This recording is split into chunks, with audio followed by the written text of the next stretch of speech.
Ladies and gentlemen, please excuse this brief interruption, but I have to tell you about a very cool and interactive way that you can experience the show. I'm talking about how you can chime in on the live show broadcast at your convenience using the Buy Me a Coffee app on your phone. You might be asking, what the heck is Buy Me a Coffee? Well, it's a fun and easy way that you can tip the show during our live broadcast or even later at buymeacoffee.com/dangerousinfopodcast. I also have that link listed down below in the description. Now get this, when you see the Buy Me a Coffee banner show up on the screen when you're watching the show, it's got the logo and all that, that is the time when you can send your tip. But here's the fun part. It happens instantaneously and your message will just pop up on the screen along with a little audio message that I have preloaded. It might be a rooster crowing, a crazy dog bark, or a hilarious audio clip that I ended up finding along the way. So your interaction will hit us by surprise, and you, along with the other live viewers, will enjoy a laugh by what you just did. And if that isn't enough, I just learned that on the audio playback on the screen in your car, you will also get a fun alert scrolling across your radio. Yeah, that's crazy. But be careful driving is what I'm saying. All right, now let's get you back to the show, and I look forward to seeing your surprise pop up unexpectedly so you can scare Outcast and make us laugh. All right, you guys, stay dangerous by hitting us with the most interactive message. Now let's get back to the show. Physician delivers a baby. Only a doctor does. Doctor is dock tender. But see, the baby throughout history came out of the water, was tugged through the birth canal, was docked at the dock by the dock tender, where a bill of lading was filled out.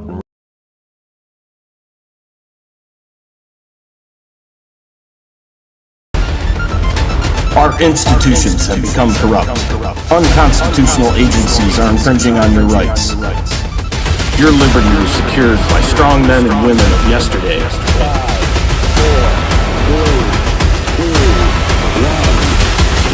We live in the age of disinformation and corporate propaganda.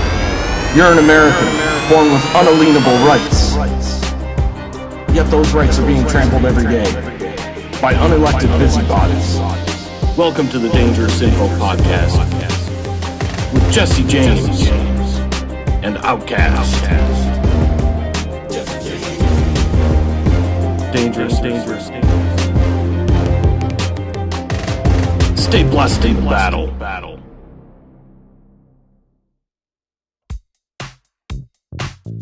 As 2030 approaches, remember this, beloved. At most, we get 120 years on Earth. But these Luciferian bankers and their demonic minions wish to manipulate and control the lives that we live. This depopulation mafia is carrying out their plans. But so is God. You can live in their dystopian nightmare or in eternal paradise. So choose wisely, my friend. Stay blessed in the battle on the Dangerous Info Podcast with Jesse, Jaymz, and Brother Outcast. Dangerous Info Podcast. Well, 2026. What a brand new year, you guys. It is Monday night. That's right, January 5th, 2026. We're getting closer and closer, you guys, to 2030. It's crazy. Welcome to the spiritual and the cultural battle of our lives, where truth is dangerous and information is a weapon, you guys. Welcome to the Dangerous Info Podcast. Yes, we are those crazy conspiracy theorists that your crazy Aunt Karen warned you about. Live and in person tonight, coming from you from Southeast Michigan, just outside of Detroit. And tonight we're going to be talking about a lot of stuff, you guys. This episode, we are in episode number 248. That's right, not the occult decode. No, I forgot to update that picture, Outcast. But tonight, we're talking about a warm pile of collectivism. That's what I'm saying. Oh, you know, Outcast putting this... Happy New Year, brother. How you doing? Good. About you? Happy New Year. Thank you. You know, putting this show together, I had so many clips for tonight. I got busy with doing all the clips and everything, and I forgot to put in our brand new, the intro thing that I make. You know, the graphic. It's a good one. Yeah, I'll put it in I'll put it in so people they can see it in here in just a minute. But it's just a warm pile of warm collectivism coming out of New York City, and I don't think it's going to work, but we're going to find out. It might be a really good experiment to look into. So, that's what I'm talking about. So, I see everybody's filing in here. What's going on, everybody? A lot of people in. Happy New Year to everybody. Yes, thank you for coming and joining us again tonight. As you guys heard at the very beginning, I had a bias, a coffee thing. Did you see that, Outcast? Yes. All right, so that's brand new, and I recorded that. I made a video for it, which you guys just saw, and also on the audio part of it, there is just audio, so that when on the audio podcast, that'll come in and people will hear it there. And you know what? I'm gonna just turn it on right now, because it is a fun thing that I think is going to, I think we're all going to have fun with this thing as it goes. We did one as a test, remember, a couple weeks ago. I think it was the week of Christmas, right? Something like that. And I'm just looking for it here. Looking to put it in there is what I'm saying, Outcast. That right there. And that. So, you guys see that on the screen? And you do some interaction with that? Well, something's going to show up on the screen with a noise. And I think I have a rooster loaded up. So that's just like the commercials I sent before. And Happy New Year, you guys. Outcast, I just found out that when that happened, a friend of the show, Bonnie Moriarty, she's a supporter of the show. Well, I guess she was listening to that episode when we did that test run for this Buy Me a Coffee thing. And she saw across the screen of her car, as it popped up, she was, it's what she's watching a recording. Well, it popped up something across the screen with the rooster in the background, and everything. So I had no idea that was part of the whole deal, but it is, and we're here. So that's funny. This is crazy. I see Ice Sun over here says, I don't think I want 120 years. Well, that's in the Rumble chat, Outcast. And when I wrote that 120 years, this is all we've got.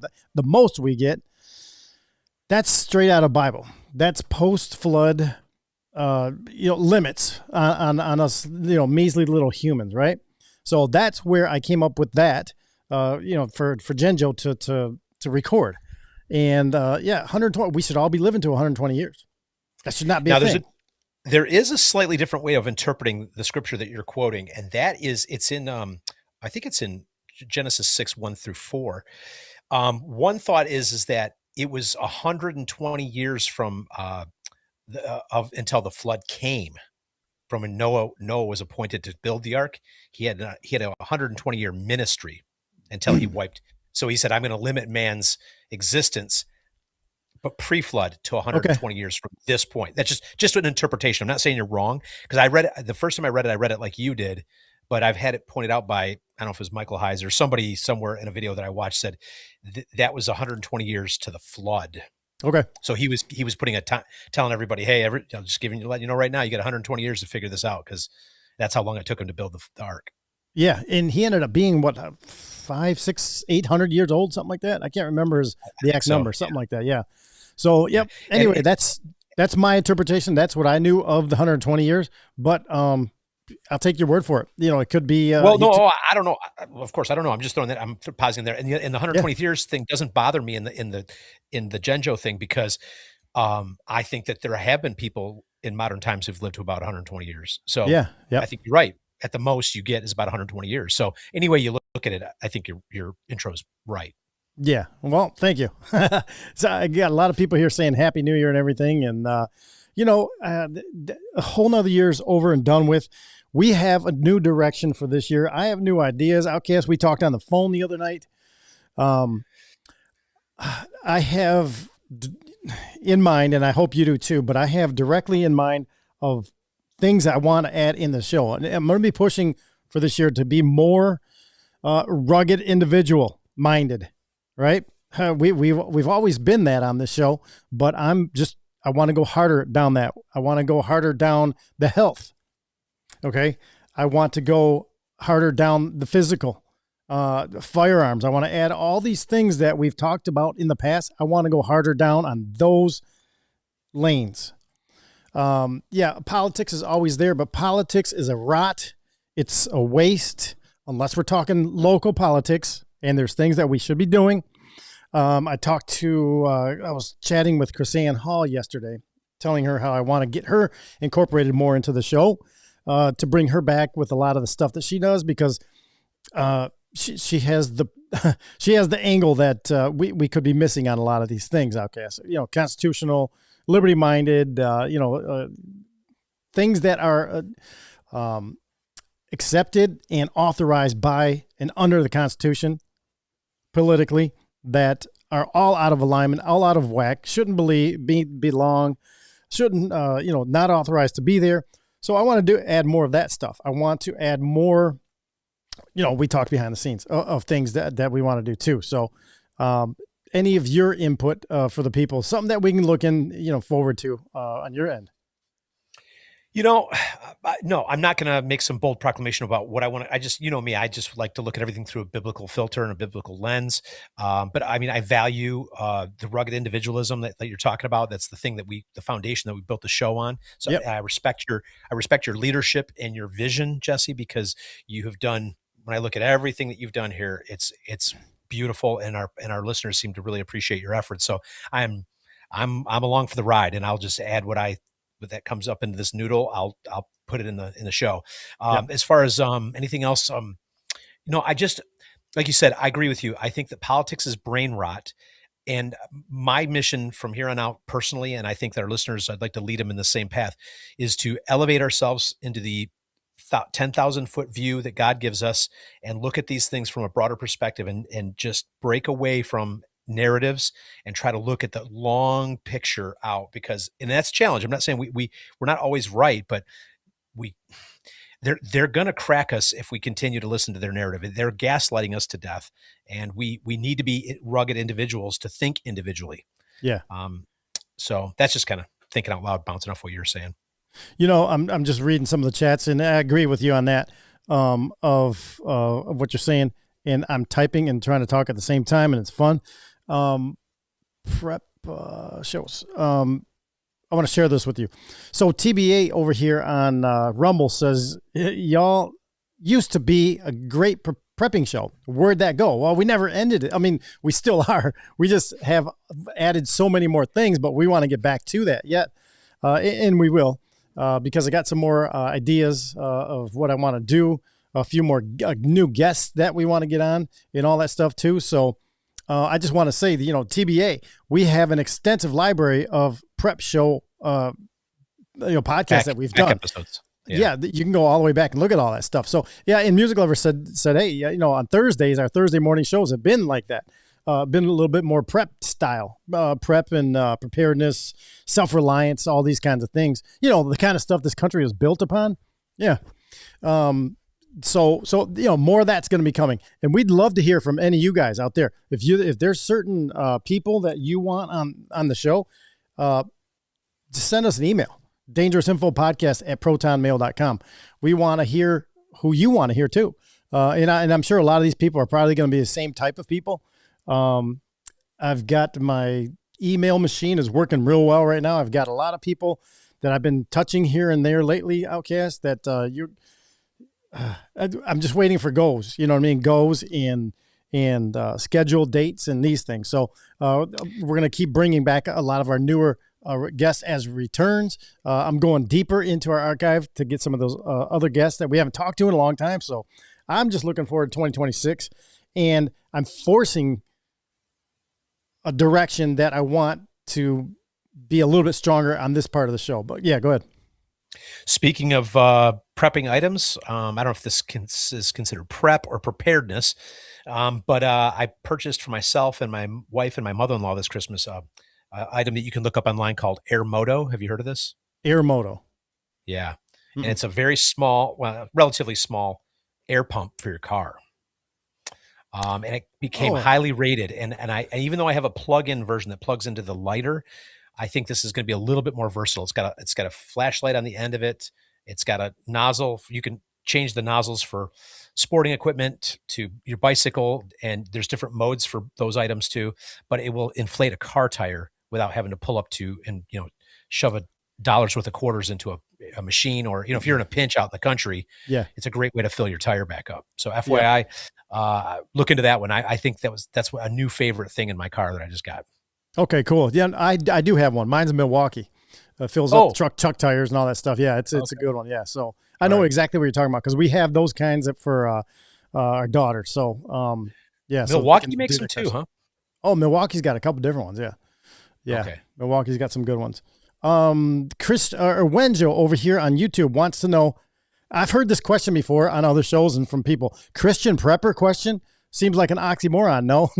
No. Well, you know what? I mean, I think it's a fair point because it could be. Yes. If you notice, if you guys listen to the show regularly, you'll notice that I've become less enthusiastic about it. I do have a lot of items around my house that are from prepping, but I'm not as into it as I was at one time because of the very same reason. I'm in God's hands right now. Yeah, I'm burned out. I'm in God's hands, and so that's a fair point. I do receive that. I can see. Funny. Yep, I can see that point. But I would add this though to it too. Is like, look, yes, I want to be around for my wife and kids and doing what I can do around here.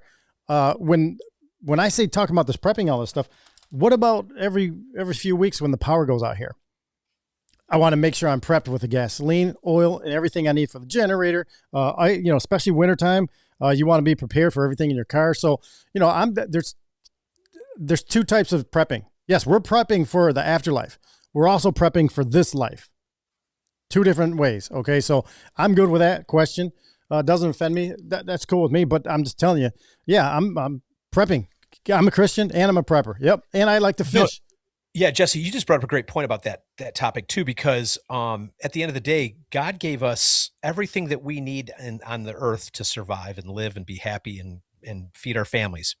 But this system, which by the way is, I believe every aspect of it from top to bottom is controlled by Satan, has conditioned us and primed us and prepped us, or not prepped us, but shoehorned us into this concept that we just go to the grocery store and get our food, and we just go, and well, look what have they been doing to the food at the grocery store. They're giving us all this genetically modified food that you don't want to put in your body, and this processed food. So because we stepped away from what God gave us and we went into a dependence mode, the devil is more than happy to corrupt those things to control our clarity of our mind, our health, our physical health affects our mental health, our mental health affects our ability to connect to the Creator. So we have relinquished a lot in that passivity of saying, oh, I'm a Christian, I'm not going to worry about it. And now you see, I see people all over the place developing cancer because they trusted the government and got a jab. I know I'm kind of off on a tangent, but you get my point here. There's a lot of people that consider themselves Christians who have trusted in a system and not the Creator. If we went by God's way, we'd be living more like Jesse. We'd be having chickens and gardens, and that's where freedom is. That's where the way God designed us. So now we're in a trap. So I don't think there's anything wrong with trying to break away from the trap in case things fall apart. You can help God be a vessel in the new world that's going to have to be created. I don't know. Just thinking. I think you just you just ticked made something click in my mind when you said that. Yes, the way that I live, I like to live. Maybe because I grew up this way, thinking this kind of stuff is probably hunting and fishing, right? Those are some of the earliest things that I've ever done. And I know that I don't need anybody else to help me do that. I needed somebody to help me learn. But that should be passed down, or somebody around you, that can help you do that stuff. You can also learn on your own. Yeah. Learn by mistakes. That's great. I do that a lot with other things, but, to be self-reliant minded. Okay. Self-reliance mindset. That's what I'm talking about. When I say prep, that's what I'm talking about. I'm not talking about hoarding. No, none of that kind of stuff. I'm talking more about how can I get along, or can you get along without a great system behind you? When I say great, I don't mean like the best, but just a big behemoth of a system that's part of the grid. I can get along fairly well without any of that stuff for a while. Okay, that's what I'm talking about when I'm saying I'm being prepared, because all this stuff that we have, all these modern amenities, all this stuff, it's very temporary. And as long as other people are out there working on stuff to make the oil pump, make the electricity go, make whatever it is we need, fill those lines up with the gas and all that stuff, we're always dependent on that. I'm almost thinking of the way the Amish do it too, because they're not dependent on hardly any of that stuff. Those are the people I buy my milk from. Those are the people that we hunt with. You know what I mean? So it's when I say preparedness, for me, that's a big encompassing idea, not just going and buying the most stuff that you can throw on a shelf over there. No, it's way bigger. Well, and going back to some very early episodes, you have pointed this out very expertly to help us all understand this, and I love it. Everything that is sold to us as a convenience ends up being our trap. Now, in modern thinking, we think a cell phone, or now it tracks us. So we got a smartwatch, and and it monitors your, it's a health monitor. There's all kinds of things that are sold to us as this cool convenience. Well, let's go back in time in the 40s, after the Great Depression. Grocery stores were being introduced to suburbs as this great convenience, and they had commercials with the dad driving the station wagon to go get the groceries, and mom and dad, and you go through the cart, and you're like, isn't this wonderful? I just and no more churning butter, and there's no more peeling potatoes. Yeah, it's convenience. Well, now what are we looking at? I mean, pretty much every single person that listens to this show is terrified to go to their local grocery store to buy their groceries. You're like, can I trust any of this? No. What has Bill Gates had his hands in here? Right. Yeah. So once again, I mean, self-sufficiency and preparedness kind of go hand in hand with all this. It's kind of like, well, do you want to be prepared? To me, it's straight out of Bible. I don't understand what people don't make that connection. Maybe they do, and maybe I'm missing the point. But to me, it's just straight up biblical, living that way, fishing and hunting and doing all these things. To me, that seems like it goes hand in hand.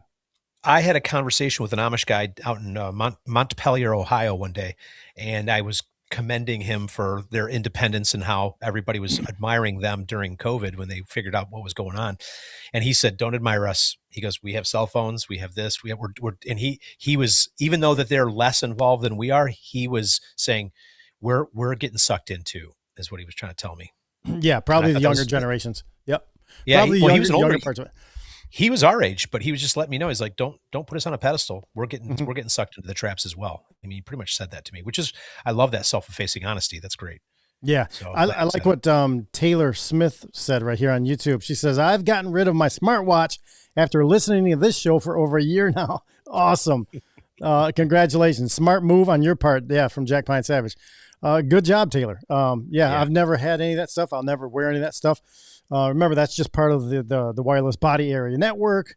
It's always, you throw it on your wrist, you're going to be jamming. You're just pounding those EMFs right into wherever your body part. Same thing with the phones. You're carrying these on your hip or your body, whatever it is.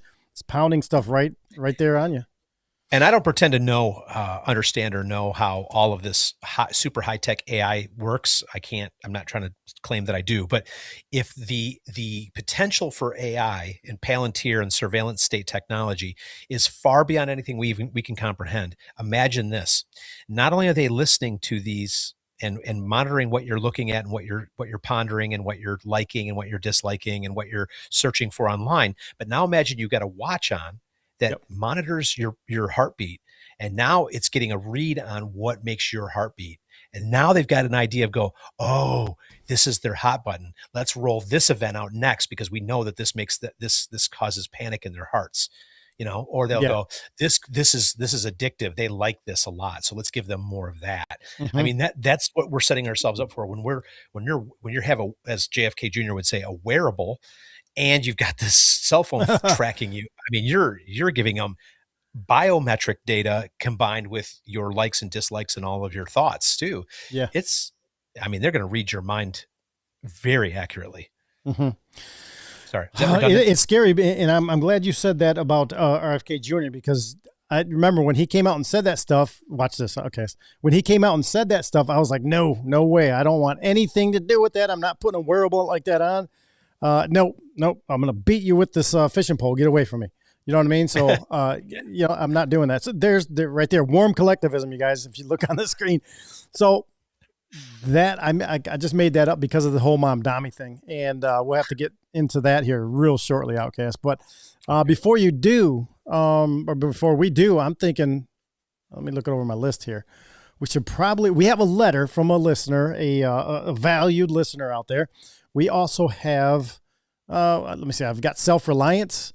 That we kind of already talked about that. Also, the individual-minded founding fathers of this country. They weren't collectivists. No, they fought against that. That's not what they wanted. They know what that was. All right. That's where you get a king and a dictator. They knew that that wouldn't work. All right. So to see Mamdani come in and do all that stuff, well, hey, that doesn't surprise me. But what really bothers me is the thunderous applause that New Yorkers had when he says what he said. And we'll get to playing that here just shortly. So let me see. We have some really interesting comments and talks, chats going on in all the chat rooms. So Outcast, why don't you give us a prayer, brother, right now, and we will we'll get on with the show. Okay. Dear Heavenly Father, Jehovah Rapha, Jehovah Nisi, Jehovah Shalom. Lord, I say it every week and I say it every day in my prayers, and I mean it with all sincerity. We thank you for every provision. Everything that we need, we have, and more. Lord, thank you for regarding us and thinking of us when we weren't thinking of you at all. Thank you for meeting us on the roads that we took to avoid you. Thank you for being patient in your pursuit of us. Thank you for never giving up on us. Thank you for other believers that you sent to speak to us, to give us a message, a word of encouragement, a word of truth. Lord, we thank you for every single believer that we have in our life that has tried to reach us, true believers, not churchy people who judge, but real believers who just want to rescue other people out of darkness and into the light. Lord, may we continue that tradition and rescue other people out of darkness and into the light, the same way that we were rescued. Thank you for sending those people after us. Lord, we thank you for this podcast. I thank you for the hard work that Jesse puts into everything, and I thank you for his willingness to let me participate and add my 2 cents in. I thank you for the technology that Jesse has been able to harness and use for good. What the devil created for evil, you use it for good through this podcast. We thank you for anointing our thinking and our minds and the words that come out of our mouths. We thank you for our listeners and their open minds, their brilliant, open, godly minds that are seeking truth earnestly. They know that we don't know everything, but they are looking for more input to digest and take it to you in prayer to try to discern what is going on around us. Because, Lord, everything around us is a deception. But thank you for lifting, not just piercing the veil, Lord, you lifted the veil, and you've given us a really good look at how this system works. And you are training us up and showing us how to avoid the traps of fear, anxiety, bloodlust, anger, resentment, hatred, unforgiveness that the world preaches through movies and television, music and Hollywood and news. You've taught us how to spot it and laugh at it and reject it. Thank you. You've worked through this show to do that for other people. You've worked in our lives so that we can do it in our own homes. And Lord, we are liberated once we can see how the evil works to try to hijack the thinking of our mind. But Lord, we surrender our hearts and our minds to you. Give us the heart and mind of Christ. Give us the 10,000-foot view of the battlefield. May we never be subject ever again to the fear and the hatred that this system pumps into us to keep us off track and off of our heavenly task that you sent us here for uniquely. Lord, may our listeners understand fully that everybody has different talents. May they not look to Jesse and I and think, well, I can't do what they do. Help them to understand that in their sphere of influence, in their world that they live in, it could be the whatever talent they have, the smallest talent can be used in the greatest way by you.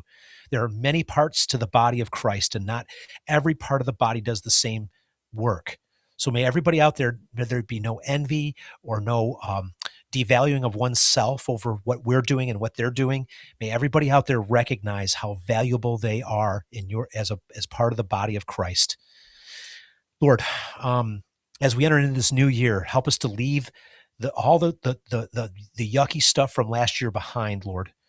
Help us to leave addiction and pain and trauma and hurt in the deepest areas of our lives. Help us to let it go into the past. May our obsessions and our idolatry and our pursuit of money and our pursuit of things, may that all just go away, Lord, as we pursue you and you alone. May we shed all of those shackles, every chain, every fetter, everything that has held us back from living fully in your presence and in the joy and the glory of your presence, Lord. May that be our new goal, and may we leave the old man behind and the old woman behind. Lord, search us out every single one of our listeners out there right now. Search every single one of our hearts in the deepest, secretest places for wounds, soul wounds and pain and trauma that has not been dealt with the healing relationship of Jesus Christ. Lord, may each person out there listening right now invite Jesus in fully to take up residence in their heart and start his great work of physician, as the great physician in their hearts, Lord. May they relinquish grudges and hatred and unforgiveness. And as you've forgiven them, may you teach them how to forgive. And as you've loved them, may you teach them how to love. May everybody out there become so obedient to you and so tuned into you that every single step that they take, they know is appointed by you and guided by you, not of their own strength, not of their own intellect, not of their own free will, but rather by your will be done, because you know it's best for us, better than what we know. Lord, there's a lot of people out there that are down with sickness and illness. There's some terrible cough thing going around. There's all kinds of terrible illnesses going on, Lord, and people are struggling with job losses and cars malfunctioning and breaking down and all kinds of terrible things that are making this year already seem difficult. Lord, we pray that you'll meet them right where they're at in their need, providing for them in such a miraculous way that they will know that it was you that made a way in the wilderness to get back on track and get their life moving forward. And in these difficult times, Lord, give them the patience to understand that you are cultivating endurance and strength. For Paul said that he has learned to be content in all things. He's had plenty and he's had nothing. Lord, may we be the same way, no matter what our physical circumstances are. May we be content and bold and strong in knowing that we are in the palm of your hand and that we are yours. Lord, reveal to each and every single one of us tonight something that you want us to know, that we can write on the tablet of our heart and apply in our walk with you and as we walk into the world. So work into us and through us and into the lives of other people. May your light shine through us. May we bring honor and glory to you. May you increase as we decrease. And may we do all these things in Jesus Christ's holy and precious name. Amen. Amen, brother. Thank you. Yes, I like it. First prayer of 2026. Your opening prayer, brother. You know, let me see right here. There's a lot going on in the chat rooms and, talking about Oura rings and all these things that we were just talking about. But freedom. Think about your personal freedom versus being surveilled and tracked every single day. What is the message of the Bible when it comes to something like that? Freedom. That's a question. Is that a question on the? Yeah, or a ponder. I'm just pondering a little bit, you know. All right, let me. Can I take a stab at it? Yeah. This is where my head's going right now. God gave us free will. Everybody that's a believer, and if you're not a believer, and this is a new thought for you, I hope it is. Most believers already know this, but if God made us, if he pre-programmed us to love him, that's not love. Right. Right. So he gives us the free will to choose him or to run from him. Okay. Yep. Well, what does it mean when a governmental system is trying to track and surveil and shape your behavior to what they want you to be, shape your thinking, shape your, right? What does that mean? That's not love. Yeah. That's right. coercion. That is, yep. And what we've been voting for these people. I'm not sure if I'm condoning not voting. I'm thinking about not voting next time, but what I'm trying to say is that we're voting for a system that indicates that we think a person is going to help us or save us or guide us into a more prosperous and happy future. Mm-hmm. But every time they get into power, what do? They make these little subtle moves and they just keep pushing us towards the end goal, which ironically happens to be what John the Revelator said that he wrote on the Isle of Patmos in the book of Revelation. What was going to happen? The beast system was going to create a one world government system. That's ironic that these world leaders want to do exactly the same thing to us, right? So human freedom would mean I'm free to worship my God or not. I'm free to live as a man on the land, and but they want me to be a dependent.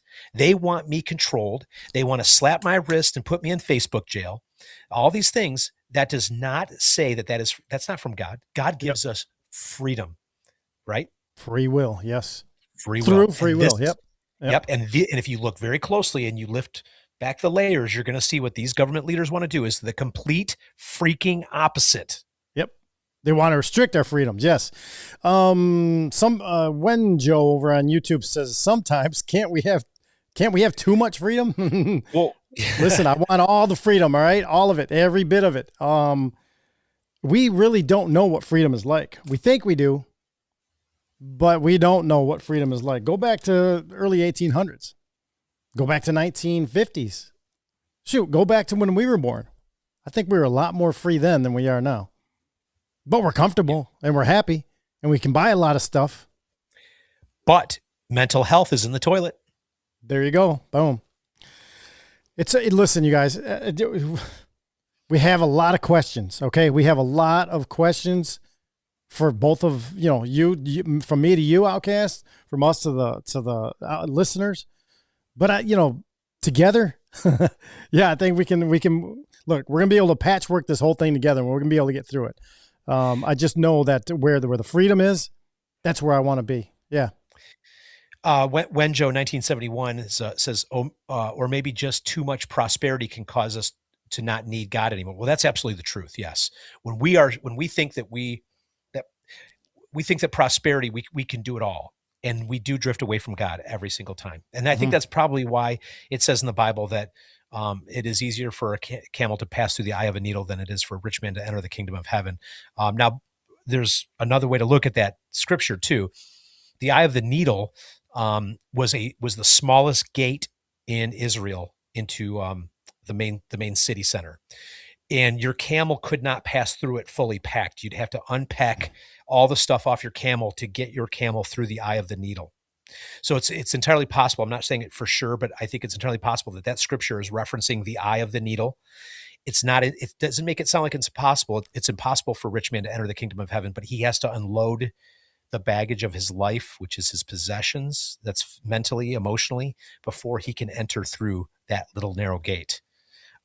So I think that it's possible that what the Bible's trying to tell us is the people who live the simplest have the easiest time entering the gates of heaven because they're not bound by all their possessions, which hold their hearts to this domain, and their heart isn't focused on where we're going to the other side. Just think it out loud. Just throwing that in there. Yep. There's something interesting going on right here. TBA over on Rumble. I don't know if you have your Rumble window open or not, but TBA says, if God gave us free will, then why should he, or then he should be not disappointed when we do not choose him. No, he is totally disappointed. He's totally disappointed when we do not choose him. Listen, his right-hand man cut him out. Who was his right-hand man, Outcast? Jesus. Well, Jesus before him. Who was his original ride or die right-hand man of God? Forgive me. I'm at a Satan. loss. Go ahead. Oh, Lucifer. Okay. All right. Well, he was the head of worship in heaven. Yes. Yes. He betrayed him. Okay. So, we can go down that route if you want, but look, for my kids, I would hate if they betrayed me. And, sometimes it happens. Well, I think that the part that this, what's the handle of this person? What's their tag? It's TBA 369 over there. Yep. What TBA is not picking up on here is that God he is perfect. He is light. He is love. He is pure, real justice, and he knows what's best for us. When we go on our own, alone, that is pride and self-sufficiency. And he wants us to learn to be dependent on him, to trust in him. When you think that you can do it better than God, then you are in the same exact place that Lucifer was when he was cast out of heaven. Yep. So it takes humility to be in the kingdom. He is looking for humble servants. But to your point, if he gives us free will, but the ultimate journey is to recognize where your blessings are coming from, where your aid is coming from, where your healing is coming from. It doesn't mean your physical circumstances. It means your heart posture. If you have a humble heart posture and you recognize that you are in need of a savior and that you cannot save yourself and your works aren't going to earn you into heaven. See, that's what pagans think. And I don't mean to be blanket when I say pagans, but every non-Christian religion and even some Christian religions believe that your hard work is going to earn your way into heaven. Yep. Your good works are a result and a fruit of the inhabited Holy Spirit within you that changes you from within, and then you want to be a better person, not because you feel like you have to be. Your outlook changes, and you want to show the world the love that you are feeling from the Father. So I know it's a lot. I'm sorry, I'm all over the place, but it's It's a trap that the rest of the world sets for you through every other religion. I don't care if it's Buddhism. I don't care if it is Islam, even Judaism. Judaism requires you have to, find a spotless cow, a perfect red heifer to sacrifice. All these other religions require you to do these things to earn your way into heaven. And at the end, they say that you're going to be weighed for your good and your bad. Jesus did all the work for us, every single bit of it. The good stuff that comes out of you is going to come from the transformation that you feel in your heart from the unconditional love that he gave you by dying and bleeding out on a cross for you willingly.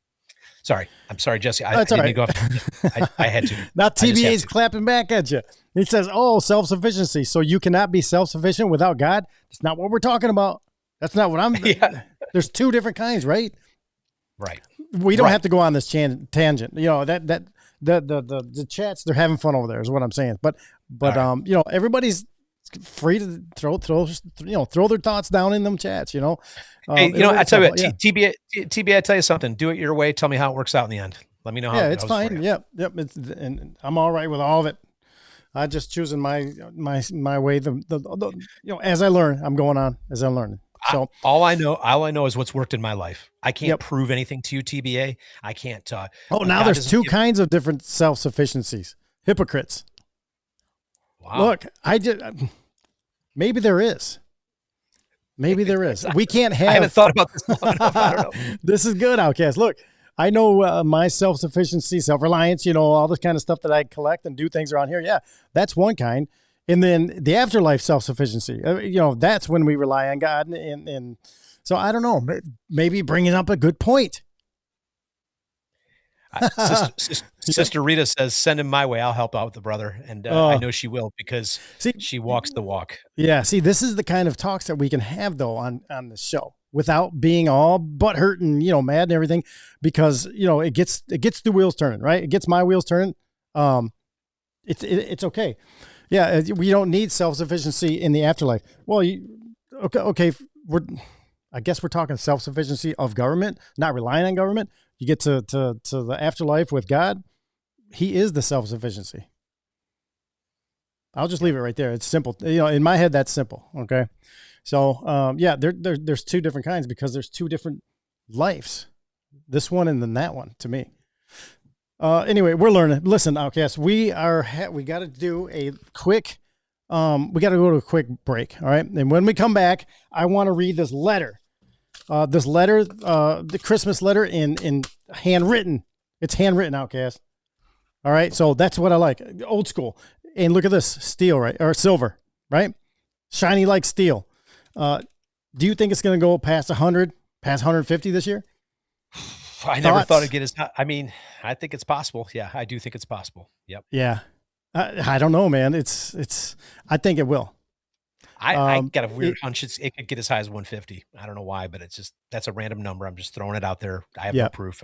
Well, it should be, and I think it will be. So, all right, listen, let's take a break. On the other side, we're going to get into this letter from one of you guys, the listeners, and we're going to get in there because we have to talk about Mamdani, Maduro over in Venezuela, and that whole thing.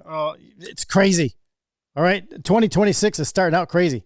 If you remember, 25 to 2025 started out crazy too for those first few weeks. So I don't know if we're going to be in store for all that stuff, but we're ready for it, right? We're preparing for it.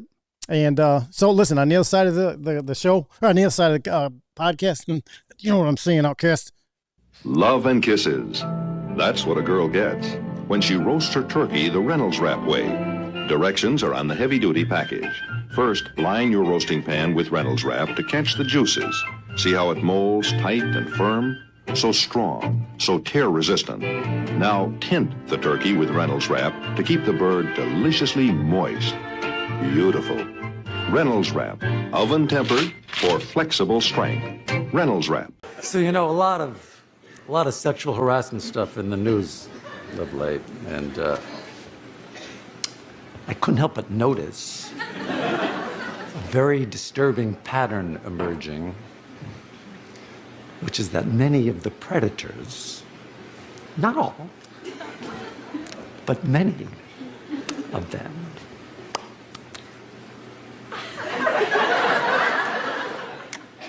are Jews.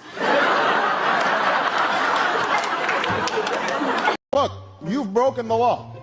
You didn't come here the way you were supposed to. So this is not going to be a free ride.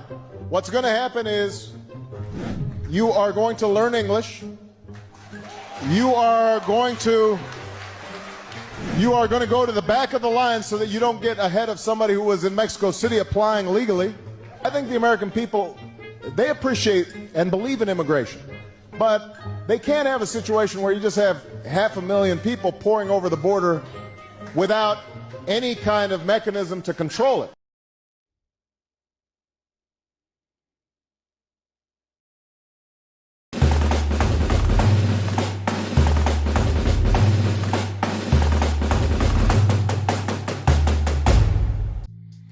All right, Outcasts. Now listen up. Happy New Year, everybody. It is 2026, as we already said. And what a time to be a rugged, individually minded person. Tonight, we have a lot to cover, including this Venezuela stuff that we're going to be talking about here in just a little bit. Regime change, rescue, capture. What was it? Kidnapping? Yeah, it's all over the board is what I'm saying. And what could be behind it all? Well, we're going to try to answer some of that. Probably more questions than answers.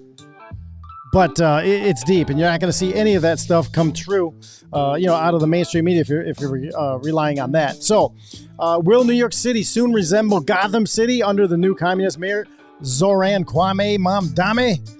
We're going to find out. A really good experiment. Also, we have a great handwritten letter, which I'm going to read here in just a second, from one of the longtime listeners. And, we already got into about what we want to see and what we want to do on the show coming in 2026. Yeah, okay, so I heard you there. No, I was just going to say, he said it's going to look like Gotham, which is funny, but I was going to say, no, it's going to look more like George Orwell's 1984, I think. Oh, yeah, and you have a good reference point to that, too. So we'll have to get into that, too. I like it. So, oh, it's crazy. So do you want to hear this letter that we got? Yeah. All right.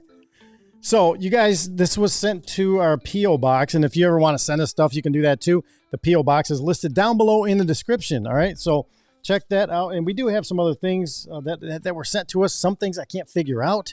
I haven't brought them up to you guys yet. Maybe I need your help. But this is a Christmas card. Look at that, Outcast. Awesome. Handwritten on the inside from one of our listeners, Carrie Sly. Now, Carrie and her husband, do you remember when they sent us those Mullen tea? Yep. Whole setup and all that? I just had it out the other day because somebody had a sore throat, and it's just so good. But I think it's probably getting old a little bit. It's kind of drying out more than it should, right? I don't know. Does tea do that? I mean, does Mullen do that? I know you can keep tea. You can keep tea a long time. Yeah, I don't know. So Carrie says, Outcast and Jesse and friends. It says, may the holiday, can you see? I'm using a flashlight in here. Yeah, it's funny. May all the blessings he's given us in Christ fill your Christmas and the coming year with many reasons for rejoicing. Merry Christmas and Happy New Year. Sending love and prayers, Carrie. And then she also has a handwritten Ephesians 6:10 through 20 has been repeatedly brought to my attention. Thought you would enjoy the bookmarks. They remind me of the both of you. And here are the bookmarks she's talking about. And these ones are awesome. Look at that. Oh, those right are cool. there. These are put on the full armor of God. Ephesians is in there on the back. So I don't know. Awesome. There's a bunch of them in there, and I really enjoy these. I like these. I'm going to start handing some of these out. What do you think, Outcast? I'm going to keep some for myself, but and I want to give you some. Huh? Yeah. Better give me a couple. Yeah, for sure. Yeah, I haven't gotten any yet, but people that like to read love these kind of bookmarks. I over and over again, I keep going to Ephesians. I can't get enough Ephesians. I think that's part of the whole thing of the show, though. It's written on that board. I don't know if you can even see it back there. Somewhere back there, there's a board that I have that's got it on there. Yep. Ephesians 5:11. Yeah. So I don't know. There's 3 full pages here is what I'm saying. Look, handwritten. How cool is that? I like that. Is that too much to do on the show? It's up to you. It's your show, buddy. Well, it's our show is what I'm saying. Is there too much? I don't know. You just tell me if I'm droning on. All right. If I'm droning on, I don't want to drone on, but I wanted everybody to hear this along with you at the same time. All right. Because you haven't heard this yet. No. Okay, it says, this was December 13th. And she says, Jesse and Outcast, Merry Christmas to the both of you. Keep doing what you're doing. I'm beyond grateful for your continued dedication in the show. I'm sure it isn't always easy to take that time out of your personal lives to do everything. It takes a lot to make the show happen. I recognize this effort. You both continually make me feel grounded in my beliefs. I can't usually listen to the podcast until Tuesday, but it is always a refreshing drink for the soul. If all you ever talk about was the same old dry Sunday morning sermons and teaching none of us would ever grow. I appreciate the different guests because it causes me to open my mind and think, kind of like today, you guys. I do what Outcast does, and I pray about it. And it's amazing what God will reveal. The day you go back to the safe, quote, safe teachings of not hurting anyone's feelings will be the day the show dies. People are longing for what you are putting on the airwaves. It's now up to God to open their eyes. This year at Thanksgiving,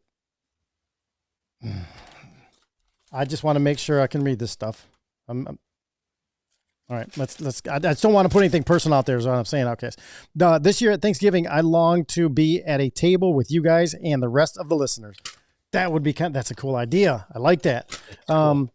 It's been beyond a difficult year. Dad is 83 and still farming cattle. And there's some, I don't know if I want to say all this. Then skip it. When in doubt, don't. Yeah. Sounds like Dad's a rugged dude, though. I yeah. like him. Oh yeah, for sure. I'm trying to keep the small. It is a crime in this country what is done to our loved ones as they age. I refuse to let them become a part of the system. By the way, thank you for your prayers for them and me too. It's been such a heavy burden, but I bear it with honor. In Ohio, they are building the Cleveland Browns. Oh, listen to this. In Ohio, they're building the Cleveland Browns' new stadium with taxpayer money. My brother brought this up on Thanksgiving. He opened the door, so I decided to walk through it. LOL. The conversation led to Michelle Obama being a man, Mike DeWine being married to a man. You guys should look into that for sure. Yes. And how Ohio is screwed with Amy Acton and Vivek Ramaswamy.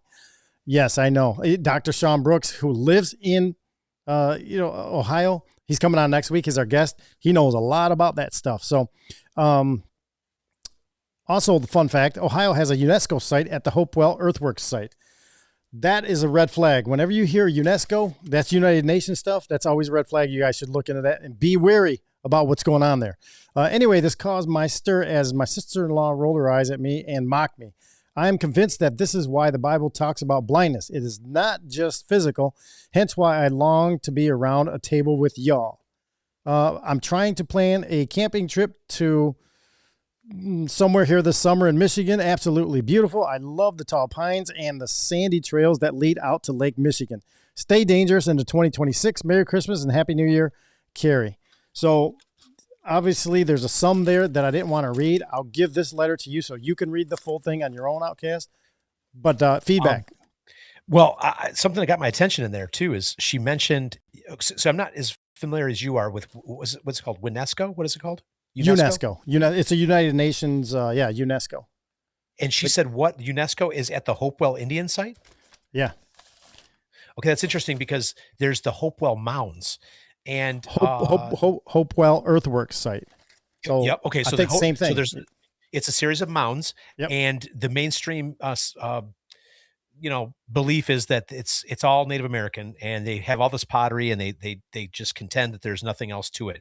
But it's interesting that the United Nations may be paying a visit to the Hopewell site because those are Native American burial mounds, which you and I both know.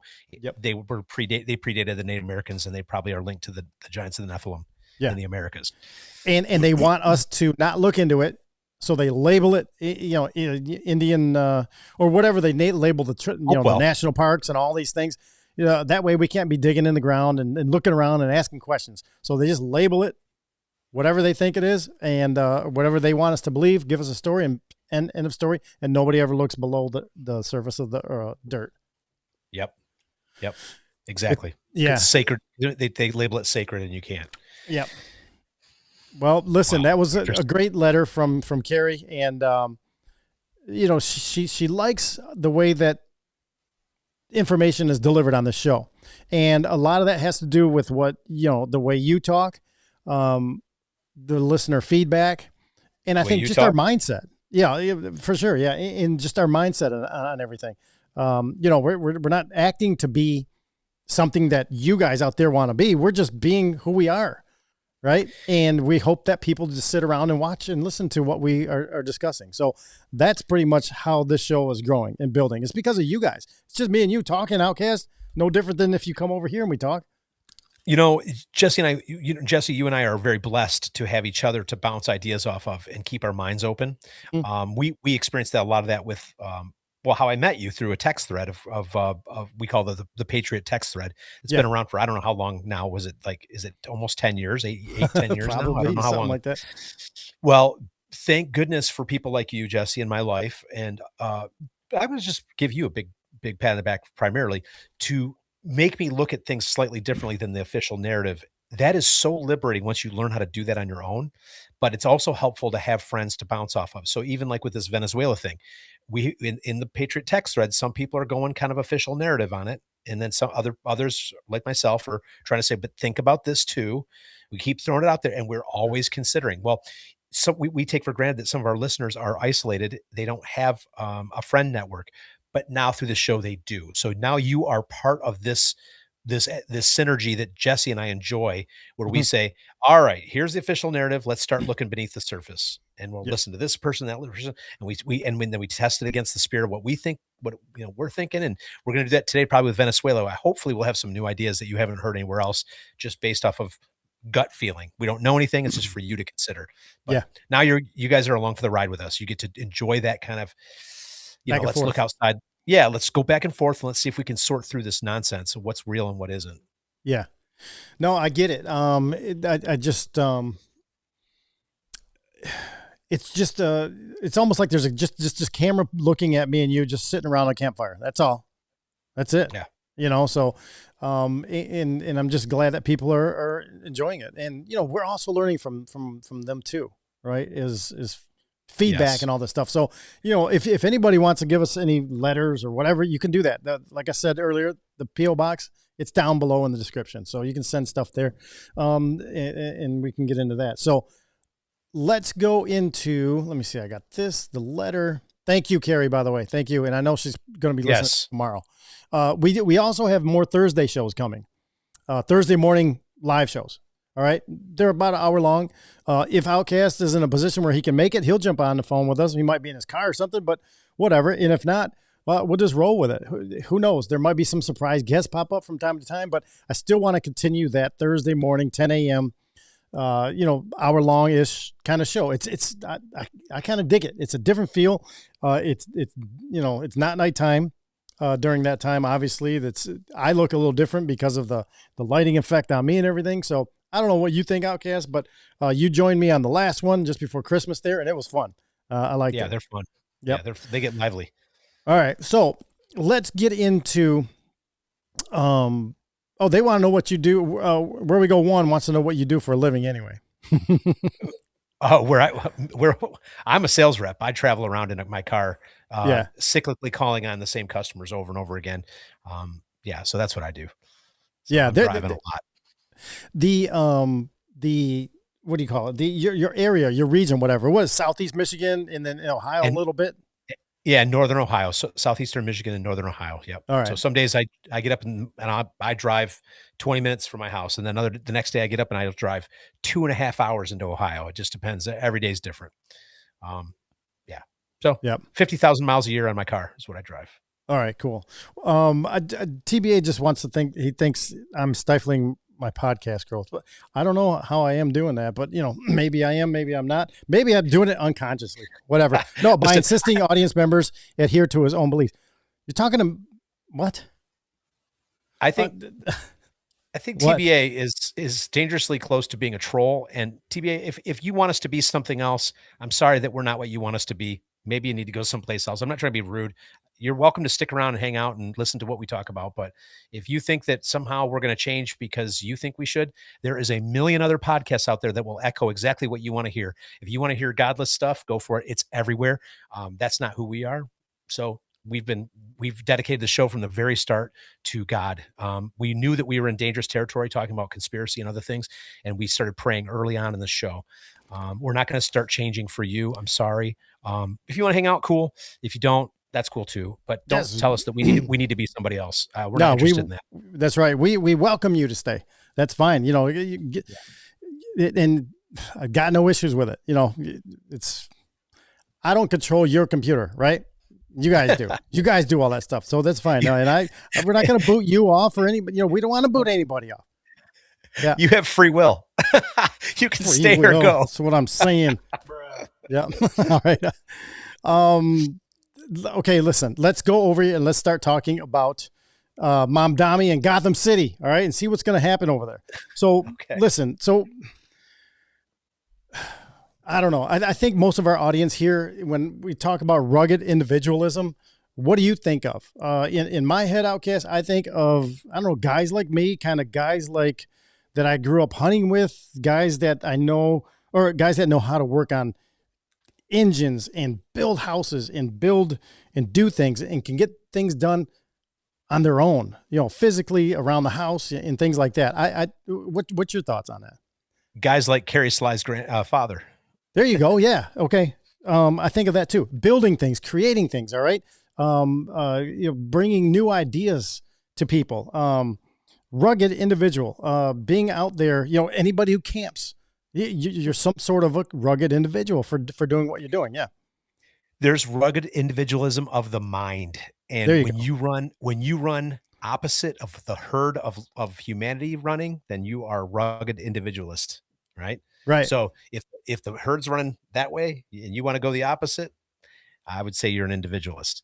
If the world says, the entire world, music, television, movies, news, everybody tells you that there's no God and we were made from a big bang fart in the universe, everything was made from nothing, and you say, I don't believe that. I'm going to go and look into ancient texts and believe that people from the past knew more than what we know about the future. That's a rugged individualism. In fact, where TBA, if you want everybody to hate you and you want to be an outcast, you want to be a rebel, you want to be something that everybody despises, follow Jesus Christ and see how that goes for you. You'll find out real quick that there's nothing harder in this world than trying to be a Christian. It has got to be the most thankless thing you could ever choose to do. You get accused of being weak-minded, which is funny because I find that the entire messaging of the world is telling me not to believe in God. So I don't know how I could be a weak-minded. You're accused of like leaning on religion like it's a drug. I'm sorry. I believe in relationship, not religion. First of all, even if I was viewing religion as a drug, I'm going to ask whoever said that, which I know people say it all the time. Do you do any drugs? Do you drink any alcohol? Do you smoke any marijuana? Oh, you do. Okay. So I can't lean on my faith. You can lean on your marijuana. You can lean on your drugs, but I can't lean on my faith. Why is that? Why is leaning on your faith somehow make you weak or make you, addicted to something? I just don't get it. The logic isn't there for me. It just is not. Sorry, Jesse, I'm off on a tangent. It's all right. No, it's good. So anyway, that's okay. So that's rugged individualism. And that is what grew this country.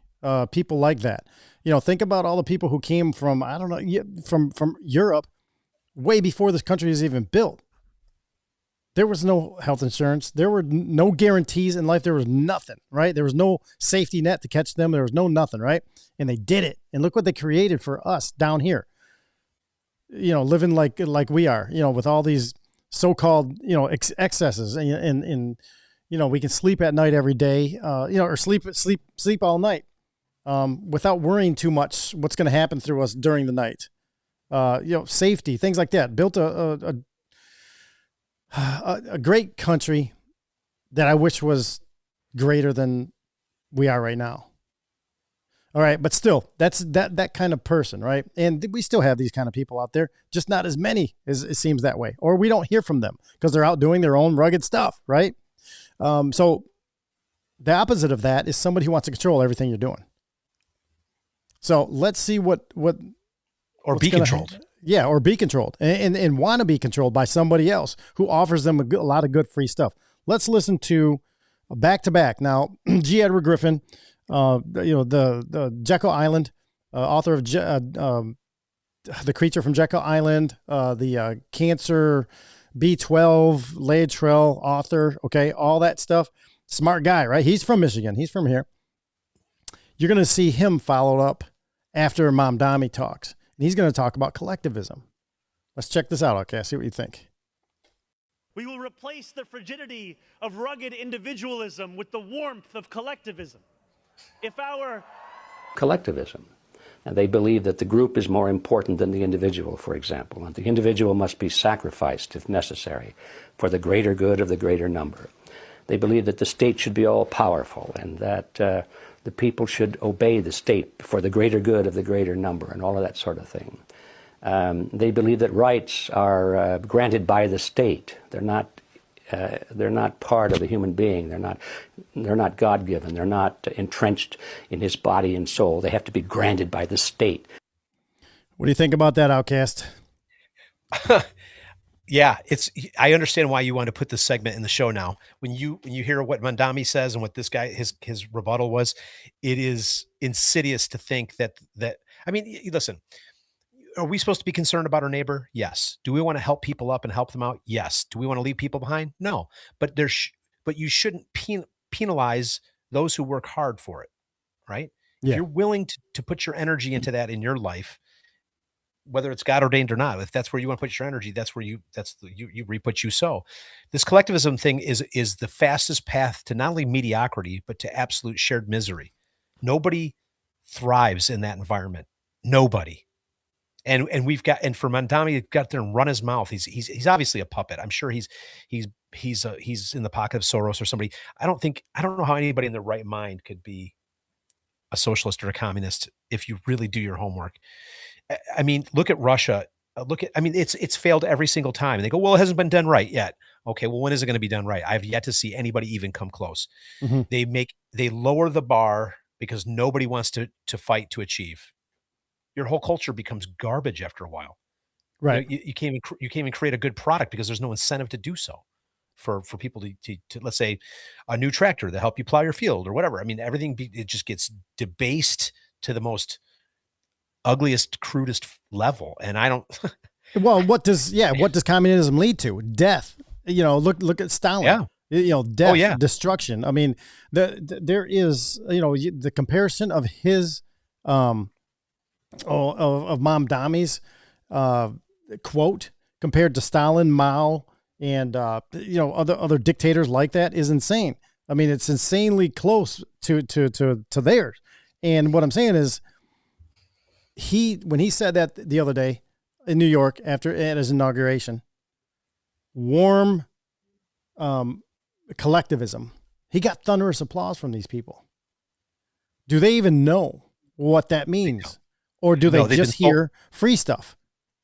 They've been sold a lie by college professors. You could have been hearing the applause of highly educated people who should know better, but because the college system has been hijacked by socialists, communists, they think they know what's going on. And here's the deal. I guess I can wrap my head around it a little bit if I say, has capitalism been great for everybody? No, I guess not. Well, go ahead, finish your thought. But I know that communism's worse. Mm-hmm. You know what I mean? And I don't know if we've experienced on full scale real capitalism. Now, capitalism, I know, is a word that came from Karl Marx. He invented that word way back when, right? But I think free market is where I think the smarter word might be. Free market capitalism, if you want to say. But I don't think if we've ever really truly experienced a real full-on true capitalist society. Have you? I mean, parts of it. We have corporatocracy. So it's the furthest thing from it. So I don't know, man. It's maybe when I deal with my customers, I sell them a service or a good, and they pay me directly, and it is a free voluntary trade or purchase or deal, exchange of value for funds. Kind of like the show. We're exchanging our thoughts for, values for, hopefully people want to hear it. We're not forcing anybody to do it, and they're not, being forced to be here. We're just hoping for a fair exchange of thought. Kind of like the same thing, right? Yeah, I would say prior to 1913, that really changed a whole lot of stuff, right? 1913 was a very bad year for our country. Very bad. With the Federal Reserve and the Treasury or the IRS, plus a whole lot of other things that came in that year. Not good at all. Gold standard in 1933, and again, 1971, it's just nuts. But listen here, Stalin said, the individual is nothing. The collective is everything. This stuff reminds me of 1984 stuff anyway. Mussolini, he says everything in the state, nothing outside the state, nothing against the state. Chairman Mao, the interest of the individual must be subordinated to the interest of the collective. All these guys are responsible for millions of deaths. And here comes Mamdani last weekend. He says, we'll replace rugged individualism with collectivism. Warm, boiled over collectivism with thunderous applause. If you notice what communism does to religion every single time is it persecutes Christians in particular. Well, I guess in China, they were persecuting the weaker Muslims as well. Mm-hmm. Why would they have to persecute anybody of faith? Because they're insecure about their power. Man, I say this all the time on the show. If you've listened for a long time, you've heard me say it, and I'm going to, I can't help it, but I got to say it again because I think it's applicable.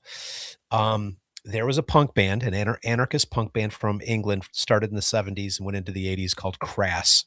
I'm not a huge advocate of Crass. They say a lot of anti-religious stuff, but they do have some moments of brilliance. And there's one song that just sticks out in my head. It's called Bloody Revolutions.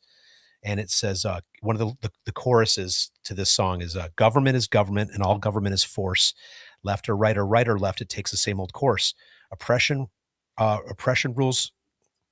and restriction, regulation, rules, and law. The seizure of the power is all your revolutions for. You think that they're going to come for they're going to come for the collective and say we're going to save we're going to lift everybody up? No, we're going to push everybody down. Why? Because it is a movement that seizes the power. Then we look into who the Marxists were, who started the Russian Revolution, right? And the Bolsheviks, the Jews, that came from all that stuff, that communist stuff. All right, go ahead. So then you hear even government leaders to this day say that Christians are the biggest threat to any type of, globalism or any type of government control. Because why is that? Because we don't answer to government. We answer to a creator. Mm-hmm. They can't control us. Why do they need control? If this collectivism is so warm and fuzzy and brilliant and amazing and everybody's lifted up, why would you need to squash anybody's faith? Mm-hmm. I don't get that. That tells me all I need to know right there. That's it. Now, am I saying capitalism is the complete answer? No, I mean, everything man made here is going to be a disappointment until Mm-hmm. Christ returns and establishes his millennial kingdom, or however you want to look at your eschatology. Yep. But my greater point is this: you can't convince me that this is the answer. Going backwards to try out governments that we've seen just completely. I mean, how many billions of people died under Stalin? 100 million? No, it's in the billions, I think, isn't it? No, 100 million or more, maybe just a little bit more, but not billions. No. Oh, I thought it was somewhere in the billions. But then you add in Pol Pot and all these other, dictators in China. Yeah. We don't know. We'll never. It's a lot of people. And we're supposed to get, I don't know. I'm supposed to get behind it and say, govern me harder, Daddy. Just give me more government. I don't. Beyond me. Yeah. No, I'm just wondering. So the comparisons that you see here with this New York City stuff with Mamdani coming in. I keep saying that, this is going to be a great experiment in a kind of a group control group study, right? Because what he's doing to those people there, or what's going to happen, is not going to be happening to us on the outside, obviously. So it's going to be like a petri dish experiment from my angle. Now, if you have loved ones who live there, which I do and I will, and I also have people who live there now who are just, before the election, they didn't like it. They're like, no, this can't happen. I'm still holding out. I think there's enough old school New Yorkers who will not buy this crap. They don't want any of this communism kind of stuff, right? They're not going to have it. I think business leaders there are going to have a talk with him and be like, look, we're out. If you're going to be doing this stuff, we can't even afford to have a business in this place. It was bad enough already underneath the goofballs from going back to COVID even. So I just think that we're going to see an experiment, a very valuable lesson. I think he's either going to be taking or taking the advice of the business leaders around him once he sees pushback, right? He hasn't seen any pushback yet. All he's seeing is the supporters, and who knows how many of these people are just paid activists to go in there and say and do all this stuff. Who are they? Any of them CIA trained? Yeah, that's got to be a question that's on the table. Deep state trained? Yeah, it could be. So what I'm saying is we're about to see a great experiment. When I say great, I don't mean fun and excellent, but I mean something big, a grand experiment. We're about to see it. So for those of you that have loved ones in there, I hope they have an exit strategy if they need it. But I'm fairly confident that the old school New Yorkers are going to be able to handle this on their own. Police department, for the most part, I don't think they're going to like this stuff, right? So I think he's going to get a lot of pushback, Outcast, while he goes along. What's your thoughts? TBA said something over here in Rumble that I thought it could be very valid. He said that he thinks that this is going to last until June and people are going to figure out what's going on. Mm-hmm. I hope that's true. If that's the case, it made me think this is just thinking out loud here. We're constantly being played. Everything we watch is like a show. What's to say that Mamdani's just not a good cop, bad cop to herd us into some other trap to make New Yorkers go, we're going to run over here now. And then they go the other direction. Next thing you know, we're always given these two solution options, no third option, just two. The push and the pull, right? Yep. Okay. And no matter which direction the herd runs in, they're still shuffling us towards that one world government system takeover. Yeah. And they might run right away from, this guy right into the hands of Palantir and Peter Thiel and surveillance state technology through Trump. I mean, just throwing that out there in the hopper. I'm not saying I'm anti-Trump. I'm not saying I'm pro-Trump. I'm just thinking out loud here. I'm my heart's with Jesus and I'm looking for discernment. I'm not looking for anybody to save me. And I'm learning that everything that they do it's such a smoke and mirror shell game. You're constantly being played.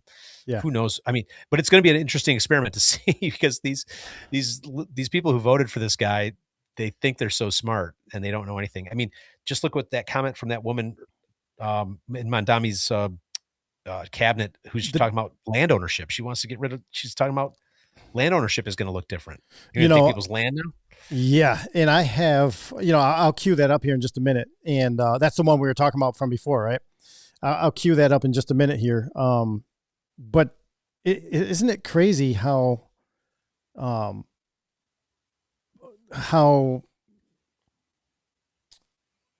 it crazy that, well, we're going to see the old school New Yorkers. They're going to be there and jump in the mix somehow. I just feel it. That's just my thoughts.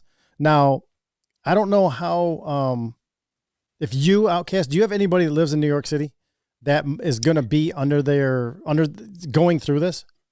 Loved ones? Not that I can think of off the top of my head. No, I don't believe so. Okay. Well, I'm going to have an inside track to all this really, really soon. Okay. And, I'm going to be able to keep people up to date, abreast of the situation, if you will, because I'm going to have somebody there.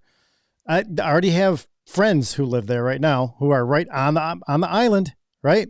So it's going to get a little tougher for us here in my camp soon. And, I'm ready for it. We'll see. We'll see how it goes. I'll keep you abreast of everything that I find out as we're going through it.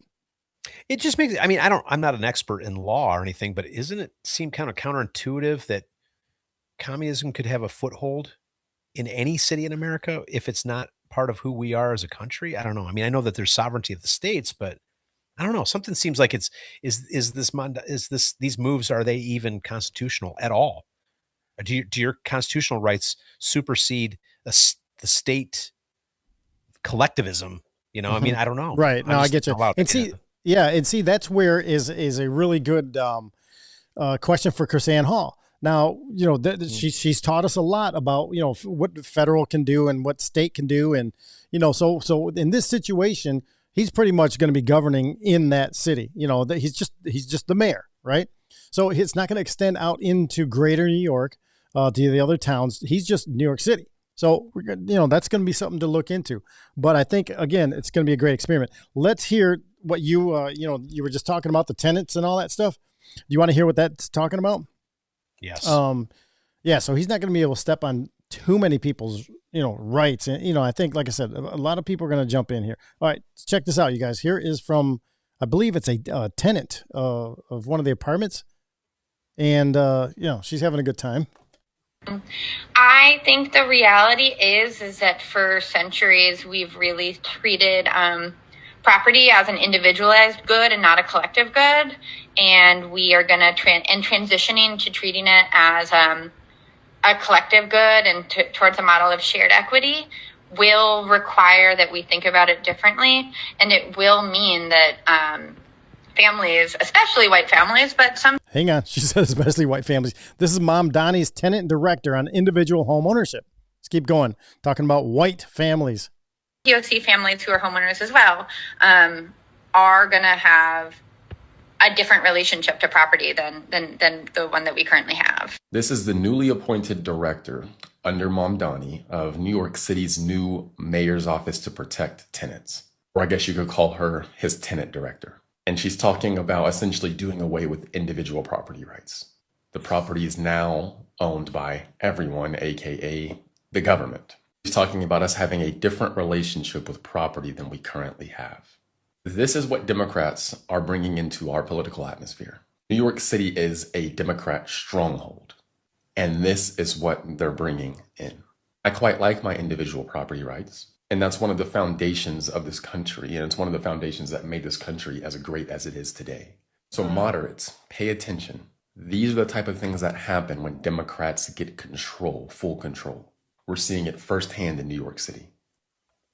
Thoughts on that, Outcast? Individual, to hell with the individual. Let's get the warm pile of collectivism all over us. Okay, so you're the tenant director. Mm-hmm. And you're making comments on property ownership. Is that really appropriate? Because the tenant, it's one thing if you want to give tenants rights of some sort, like the right to, 60 days notice before eviction, or, those are the things I would think a tenant director would be in charge of. Yeah. Not the property part of it isn't really your jurisdiction, first of all. Second of all, I just, when she talks, I just can't help but think the lunatics have taken over the asylum. It's like a clown show. Mm-hmm. And like you said, you pointed out here, it's bad. Listen, here's another thought too. It is bad enough that our property could be seized at any moment under eminent domain. That is a blaring, ugly fact of life that we have through our great leadership of this country that has allowed eminent domain to be a thing. That's bad enough as it is. Now you got some bozo like this who doesn't even I don't even know what her IQ is, talking about us giving up, have to look at the home ownership and property ownership a little differently. Because why? Because you say so. And you're a tenant director. Why don't you stick to the tenants? Don't talk about the property owners. I don't know. It's just something about it. It's just clown town. I can't even deal with it. That's what I'm saying. He's going to run into now. See, that's what I'm saying. These property owners, think about the properties. Think about the enormous buildings that are down there, in the city. I mean, does he know who he's going up against? I mean, I don't, but I know that these are some major big time, investors, worldwide type investor with a lot of stuff behind them, a lot of power, influence behind them. We know there's corruption all over the place, but still, do you think any of these buildings could be owned by some Italian people? Sure. Why not? And what are you getting? Well, did you ever watch The Sopranos? Yeah. Oh, you're saying he's going to get whacked if he's not Well, careful. no, I mean, is he going to go up? Is he going to find out that one of these buildings or, he's trying to control somebody who might be soprano-ish and not want to play this game?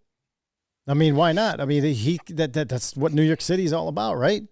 Yeah. I mean, there could be a clash of some sort, but here's the other part of it too.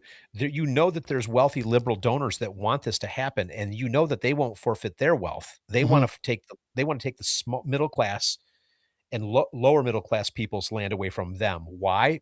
Because they want to turn New York City into one gigantic big smart city.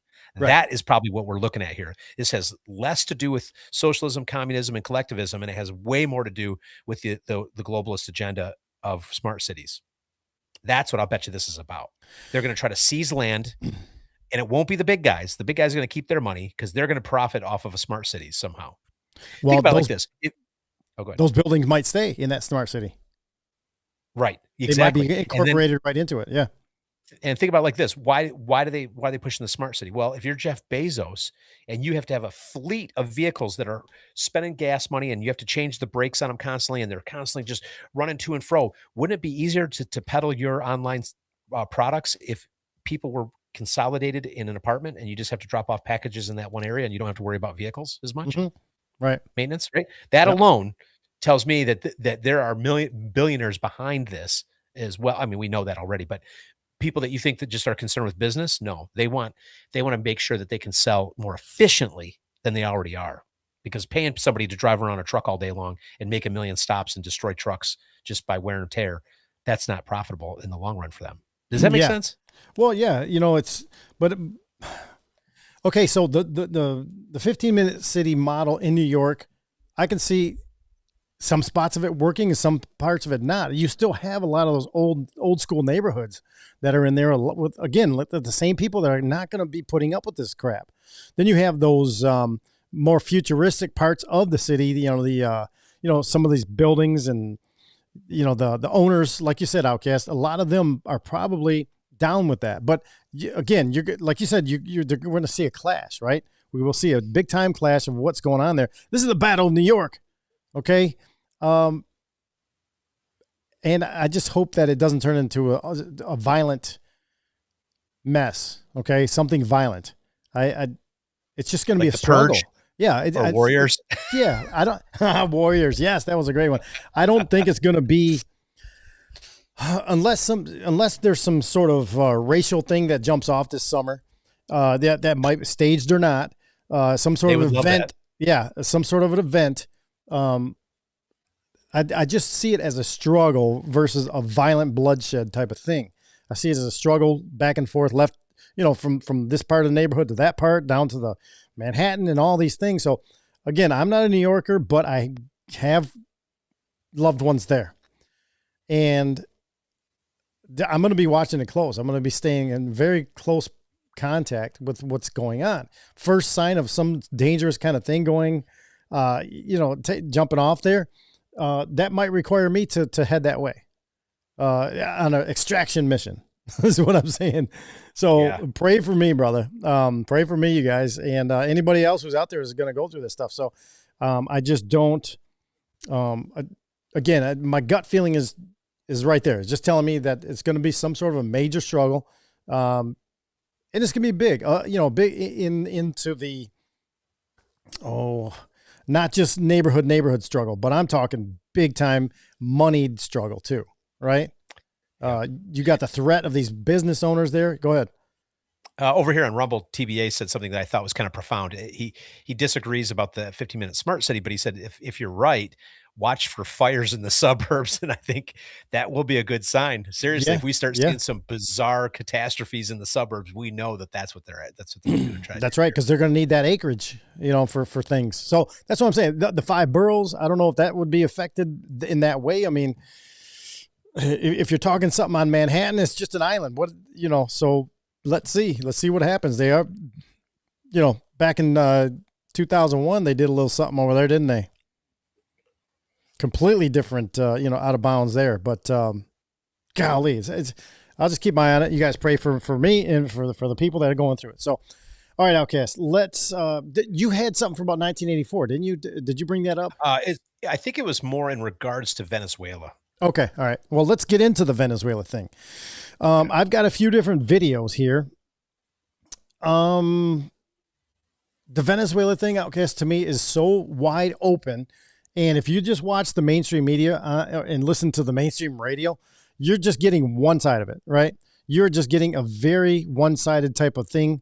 And I doubt there's a whole lot of truth to it. There might be some aspects of truth in it, but I see this whole Venezuela thing a lot kind of like the Ukraine situation, the Ukraine deal over there. Deep state, I'm talking.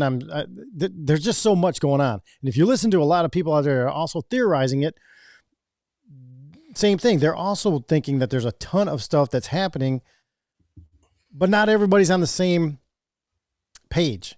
There's a lot of players involved. Who's behind the scenes? The natural resources, Venezuela. We all know about that. I mean, they've got one of the greatest natural resources out there.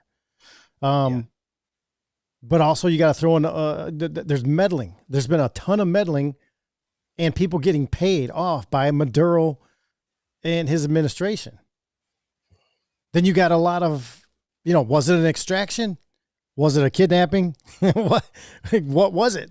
Yeah, I don't know if we're ever going to get the full answers, but where do you want to start, Outcast? I know we've got some videos to go along with this, but what's your, coming right off the top of your head, what are you thinking about this whole Maduro thing in Venezuela?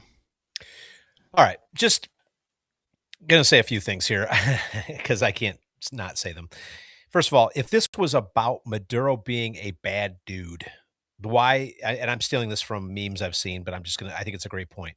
Mm-hmm. Why has there been nobody arrested involved with Epstein's client list? Boom. Number one. Yep. If this is solely about, I see what else was, there was a couple other thoughts I had about this too. If this is about drugs, by the way, the phrase of the day is narco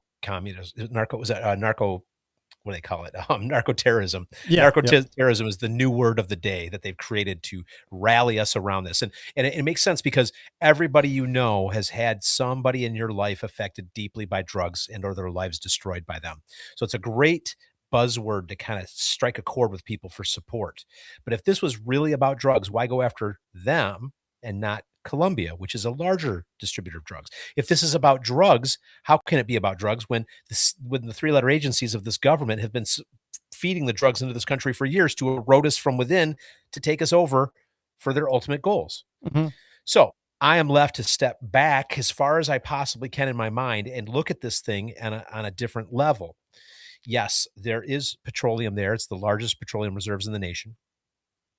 Yes, there are there's minerals, there is gold, silver, all kinds of stuff that industry and or technology is going to need. Mm-hmm. Now, this is where my head's going, and stick with me. I'm just thinking out loud here. I haven't heard any other pundit say this anywhere. This is just free thinking on my end. Laugh at me if you will, but this is where my head's going. Yep. If Israel is puppeting us and Israel is surrounded by enemies, and they want a greater Israel. They want to grow. Obviously, they have the greater Israel patches on the IDF's sleeves. They need us to be their military heavy hand. Yep. But if we're gonna break away from the rest of the world to protect Israel and or advance this agenda, we're gonna need to be teamed up in a way that we can have our own resources and not supply on global resources. Not rely, I should not say not supply, but not benefit rely from on global resources. Right. So this, if we take Canada's resources, Greenland's resources, Mexico, Colombia, Cuba, and Venezuela, you now have a supercontinent that, combined with the footprint of Israel and the greater Israel, that's going to be one contingent. Okay.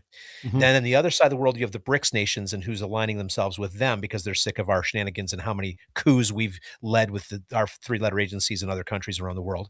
And you've got them sticking together to create a new currency like BRICS. And their own resources. So you see this division. Now, in the short term, we could say, oh, yay, Trump! This petroleum and these minerals and in the gold and the silver. This is going to make us so successful. There's going to be a prosperity that Venezuela and the United States has never seen before. That might be true. I don't know. That very well could be very true. But here's the long game trap I'm thinking of. If they can divide us into these super allegiances, when it's time for the Antichrist to arrive on the scene and offer peace and safety, he's going to create a new unity. How much easier is it going to be to merge two supercontinent powers together to one world government system, as opposed to a bunch of little countries with their own individuality, right? Mm-hmm. So we could be seeing that we're all being played on a massive scale. The BRICS nations are all part of it. And then this new allegiance that Trump is talking about, this new, I don't know what you want to call it. And the analogy that I saw that kind of struck me when you and I were talking pre-show was in George Orwell's 1984. There it is. What's that called? It's called the Technate of America. All right, there we go. This is exactly what I'm talking about. Now you look at the BRICS nations, right? And then you have the Technate. Each one of them has their own resources, and each one of them is now independent, as opposed to a cross-cultural, melting pot of trade. It's now going to be, we're going to be self-sufficient. They're going to be self-sufficient. The Colombia thing just cuts off some of the oil supply. Now imagine this. Now Israel wants to goad us into war with who? Iran? Obviously they do. They want that too. Well, so now if you cut off Colombia and Iran, you've just cut off a huge amount of supply chain to Russia, India, and China for petroleum. Then you're looking at potential World War III or something like it, where this huge thing where Russia and China are going to be backed in a corner and say, we're not going to allow you to take control of, Iran and, this oil as well, Venezuela's oil also. We don't want you to have control of all that. So something's going to have to be done. They're going to start fighting over it, right? And then we're going to have perpetual war, which reminds me of 1984, which reminds me of the fact that George Orwell was a 33rd degree Mason, I believe. He probably had intel. He might have been given the script to write the book that we all love and covet as independent thinkers and freedom thinkers. We're like, oh, this is George Orwell. What did he have, a time machine? How did he?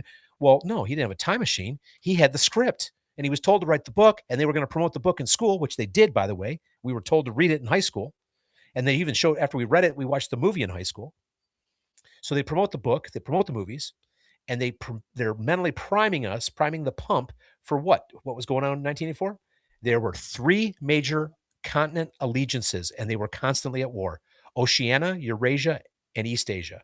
Yep. In George Orwell's 1984, the world was divided into 3 totalitarian superstates: Oceania, Eurasia, and East Asia, locked in perpetual war, with Oceania controlling the Americas, British Isles, Australia, and Southern Africa, Eurasia encompassing Europe and Russia, and East Asia ruling China, Japan, Korea, and surrounding regions.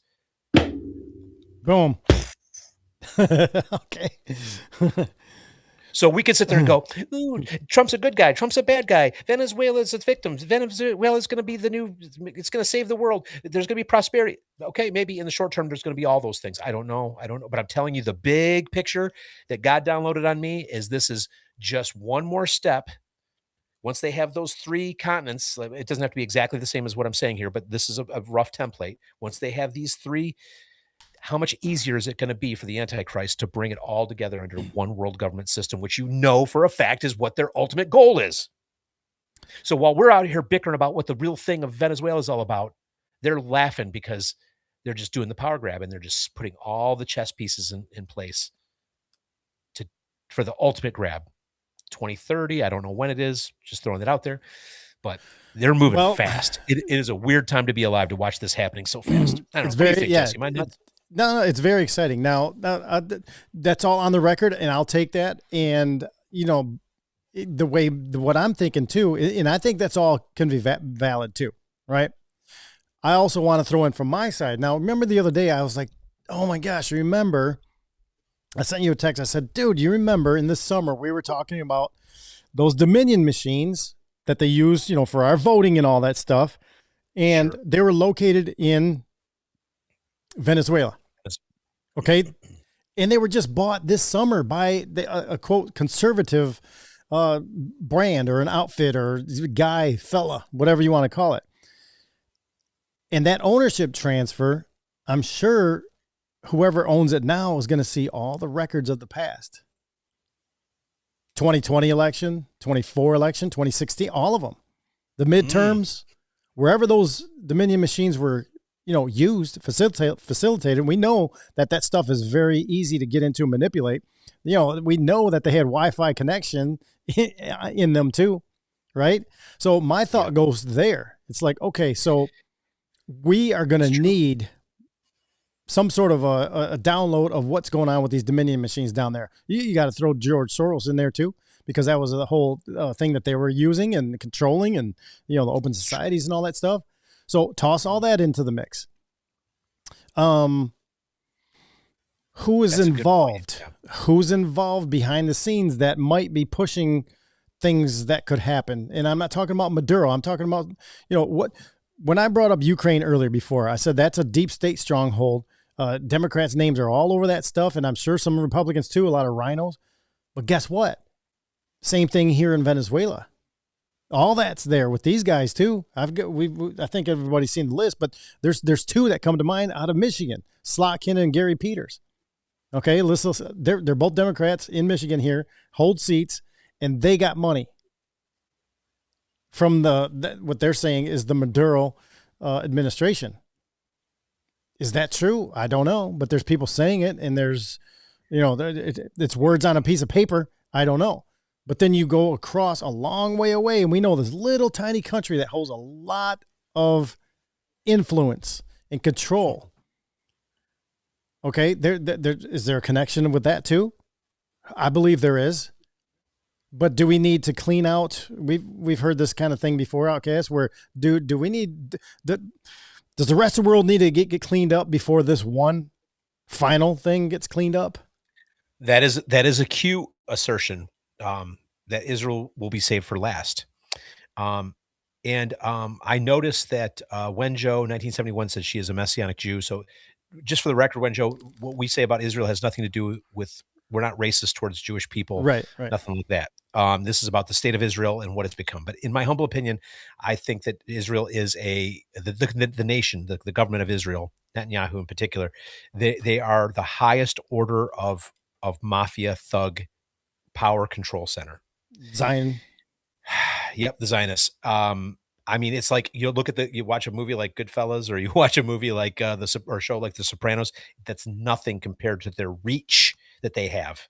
They make people disappear. They make people feel so threatened that they shut their mouths. They do all kinds of things. They've become a little tiny monster. And if this Q thing is legit, and I know Dr. Sean Brooks is still in, my buddy Dwight, who we might have on the show soon, he's all in for Q stuff still too. He believes that there's a plan. I'm taking the stance of I'm going to be a skeptic of that right now. I've been all in for it in the past, and now I'm a little dejected. I'm not ruling anything out. I respect my friends who are into it. I'm just being cautious about the views on it. But if there is a Q type plan happening, the Q post did say that they were going to save Israel for last. Mm-hmm. And we're not talking about the people who live there. We're talking about the government that has gone rogue and trying to control everybody with extortion and murder and everything else. Yep. Yeah. We're talking about more deep state kind of stuff. The people, I'm not mentioning them. It gets confusing with that. There's a lot of confusion out there. Okay. So what I'm saying with this stuff, over there, because a lot of the name changers of the past, with what's his name being one of them, Netanyahu, Polish guy with a name change, the money changers, the name changers. That's what I'm talking about. I'm not talking about the basic people out there. Look, we have a deep state here in America, right? So do these other places. It's what I'm saying when I refer to that country. Okay. So, Shelley Pollack says, I am ready for some accountability. Aren't we all, sister? But see, that's the thing is, like, you brought that up earlier. Is like, are we going to get any accountability? Of course we want to see accountability. I want some Epstein accountability first. If there's none of that, man, it makes everything a little bit tougher. But again, are we being patient for years and years and years?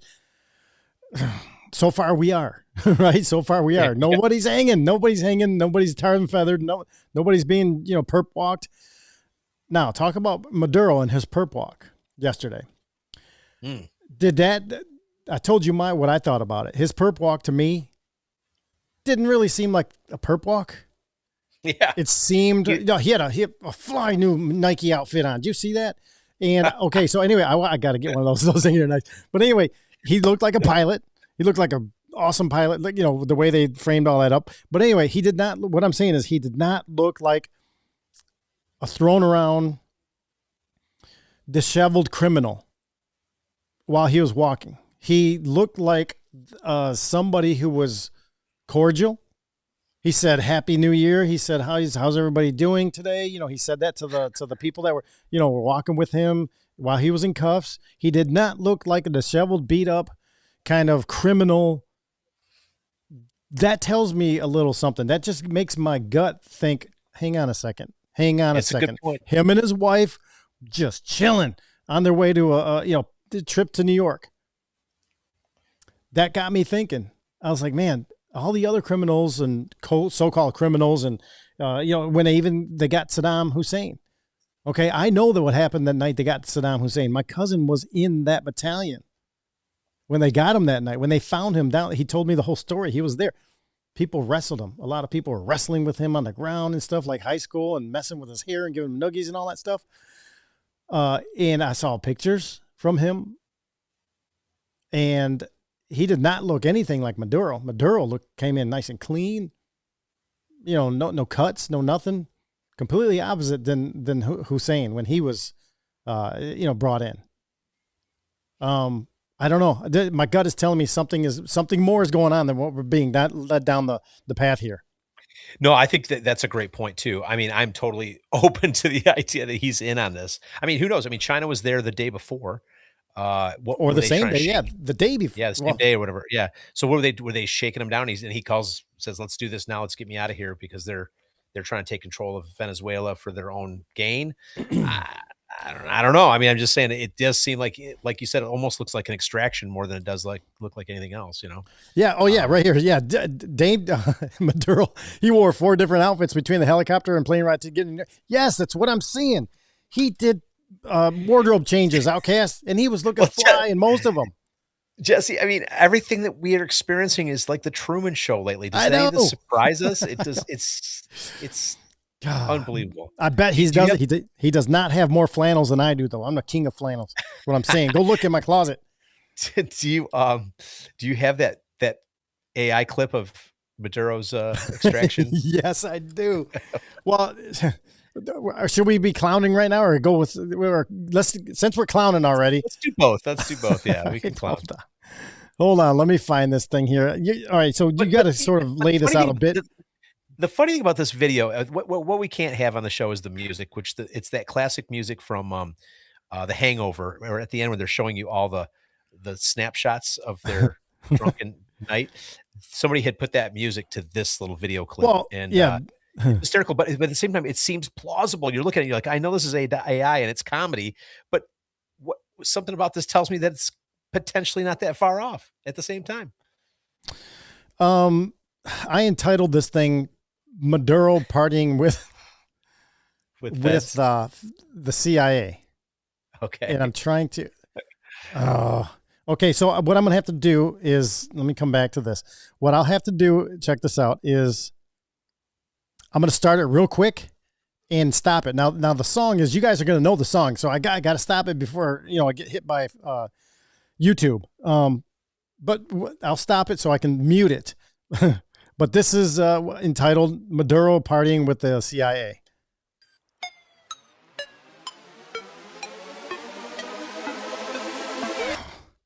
This is You Spin Me Right Round by no clue. Flow Rider. All right, so keep watching, and I'll see if I can get this the sound to stop.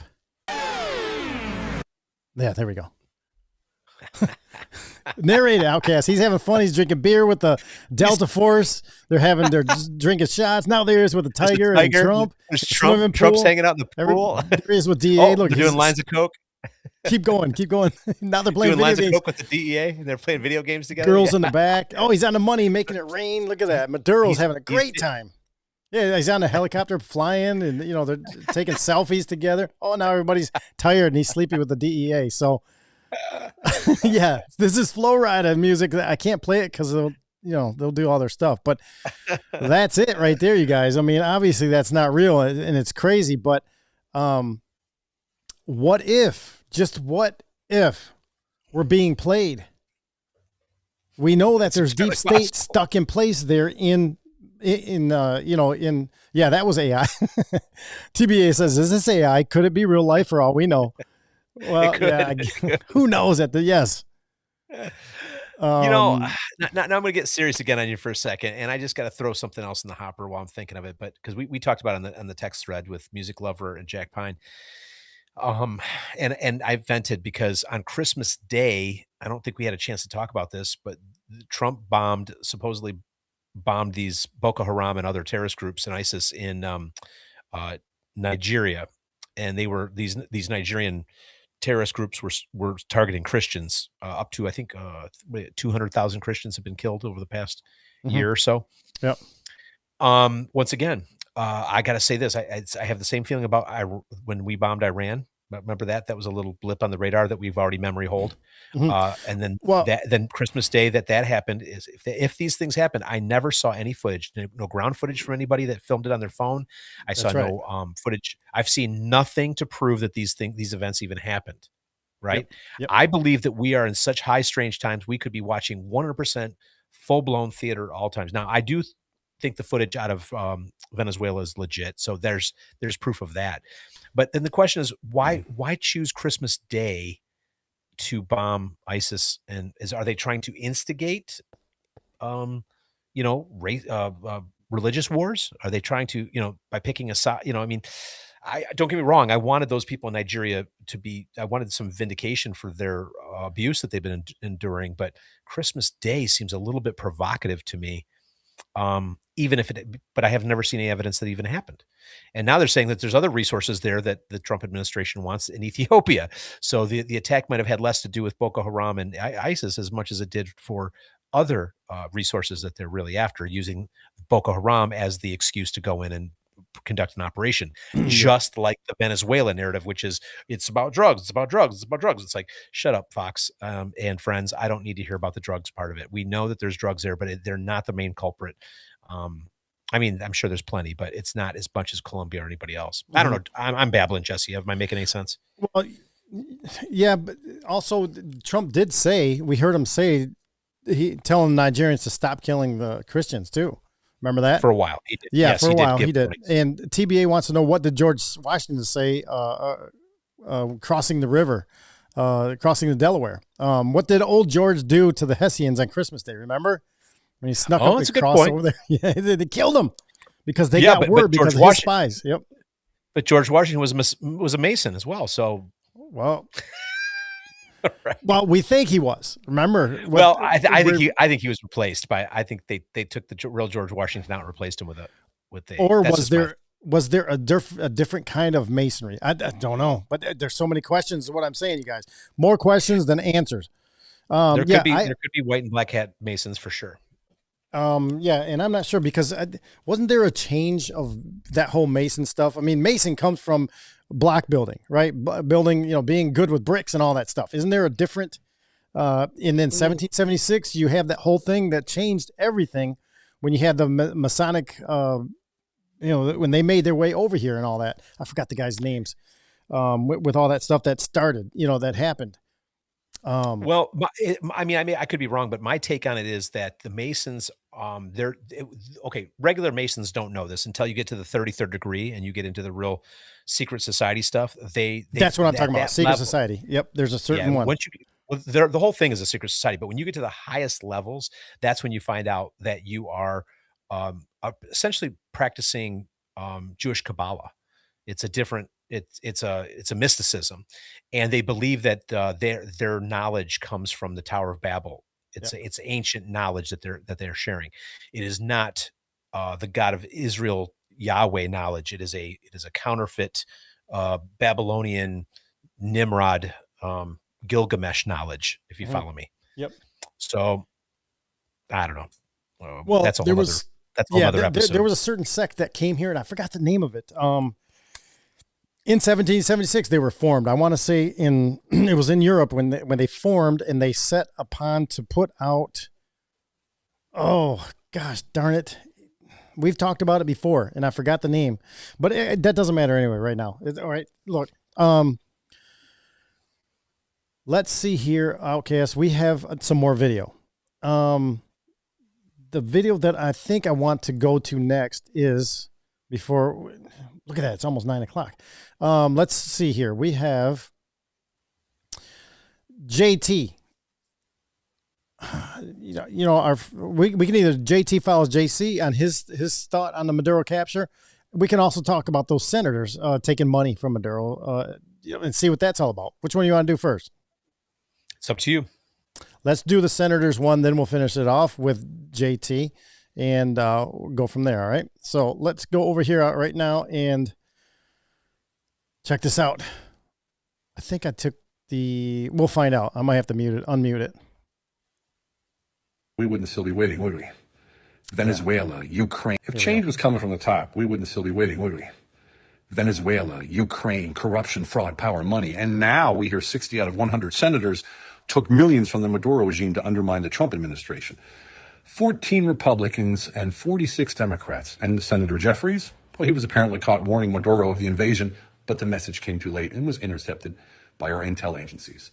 You had enough yet? Are you finally angry enough to do something?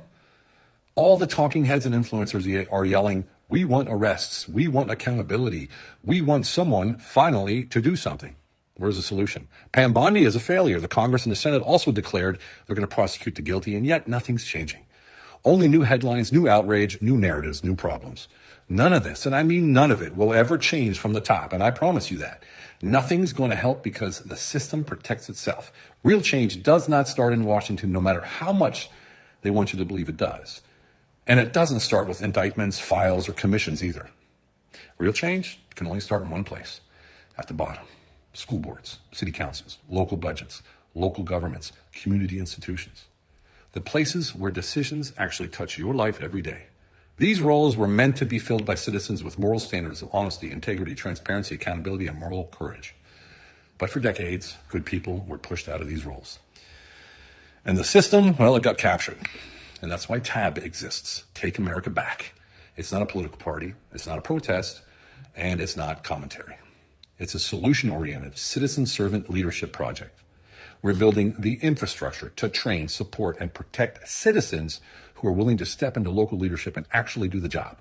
And that means teaching people how systems actually function, preparing them before they step into pressure, setting standards for accountability and budgeting, supporting them so they don't get isolated or corrupted either. We know arrests won't fix a broken foundation if they even ever happen. Public exposure won't fix captured institutions either, and narratives, they won't fix systems designed to ignore us. Only citizens stepping up locally will. That's right. I always talk about this, don't I, Outcast? Yep. We need to stop focusing on this presidential crap, the federal crap. That needs to go away anyway in the form that it's in currently. But local control, where it affects you on a daily basis, that's what needs to be the priority going forward. That's where the priority started. That's where it all came from. And now look at us. We're a bunch of buffoons that were, the media took advantage of decades and decades ago. I don't know why. I don't mean to divert too far away, but I just got to say this. I mean, look at this Tim Walz thing. I mean, right? I mean, so now I've heard some negative about this kid this citizen journalist, whatever. I don't know if that's true or not, but regardless, Nick Shirley, if he's legit.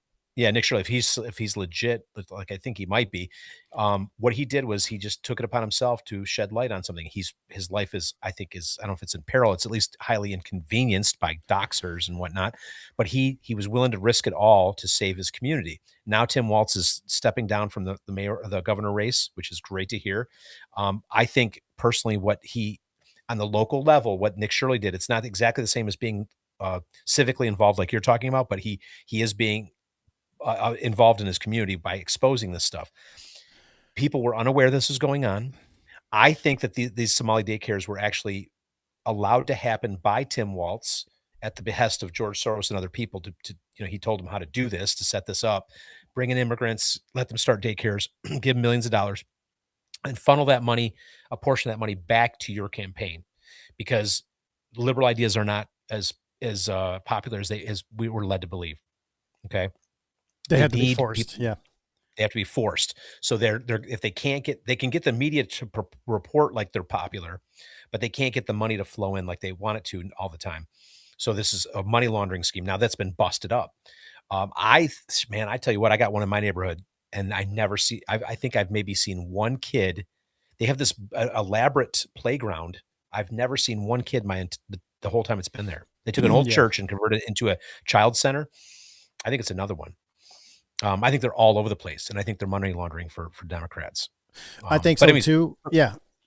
But to say, you're saying get civically involved, which is valuable and important. I'm saying there's that, and there's also the Nick Shirley approach, which is let's blow the lid off these creeps, that are embezzling money from the people.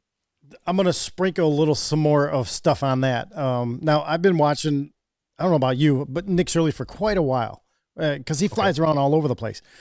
He's real young, 23?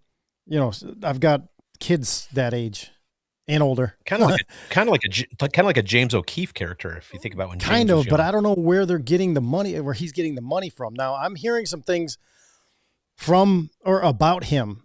Now look, on the face value, I like what he's doing. Okay. He is tipped off about this going on there. Other people were trying to get this kicked off earlier, but they said, hey, we need you to come up here and do this because, he had a good platform. Okay. So he was tipped off to go there. We don't know how this young kid is getting all this funding. Again, I'm not accusing him of anything because I like the work that he does. And if it comes out where he's being funded by, the Zionists again, I'm going to be bummed out, bro. That's what I'm saying. Yeah. I don't want that to be the case. Could be. Man, I really don't want that to be the case because he is doing, the work that I wish I could have done at that age.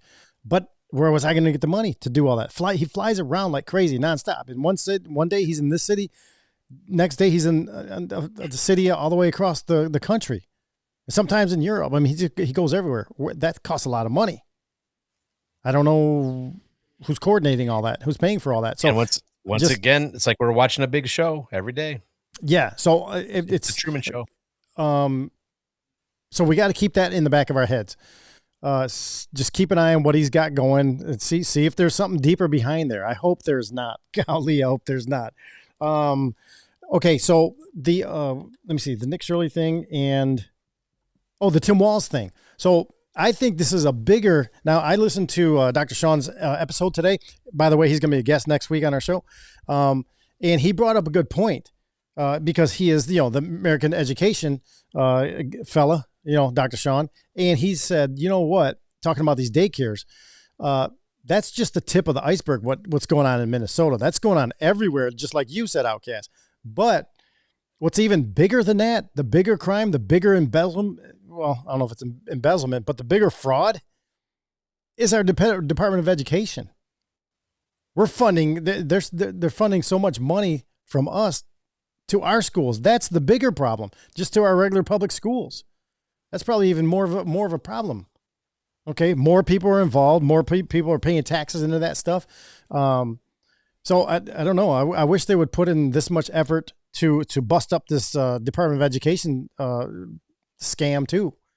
So that's a whole nother issue. But I don't know, man. Like you said, there's a lot of theater going on here. A ton of theater, always in motion, always changing, something always connecting to the next thing, and it just goes out and drives you nuts if you let it. You know what I mean? It can just drive you nuts. It's like, they want you to throw your hands up and be like, I just can't pay attention to it. But I think on some level, as they start exposing themselves and being exposed like this, they're probably, those rings are being busted up. Tim Walz is not going to, for some reason, he's not pursuing his 2026 reelection. I wonder why, Outcast. Isn't that crazy?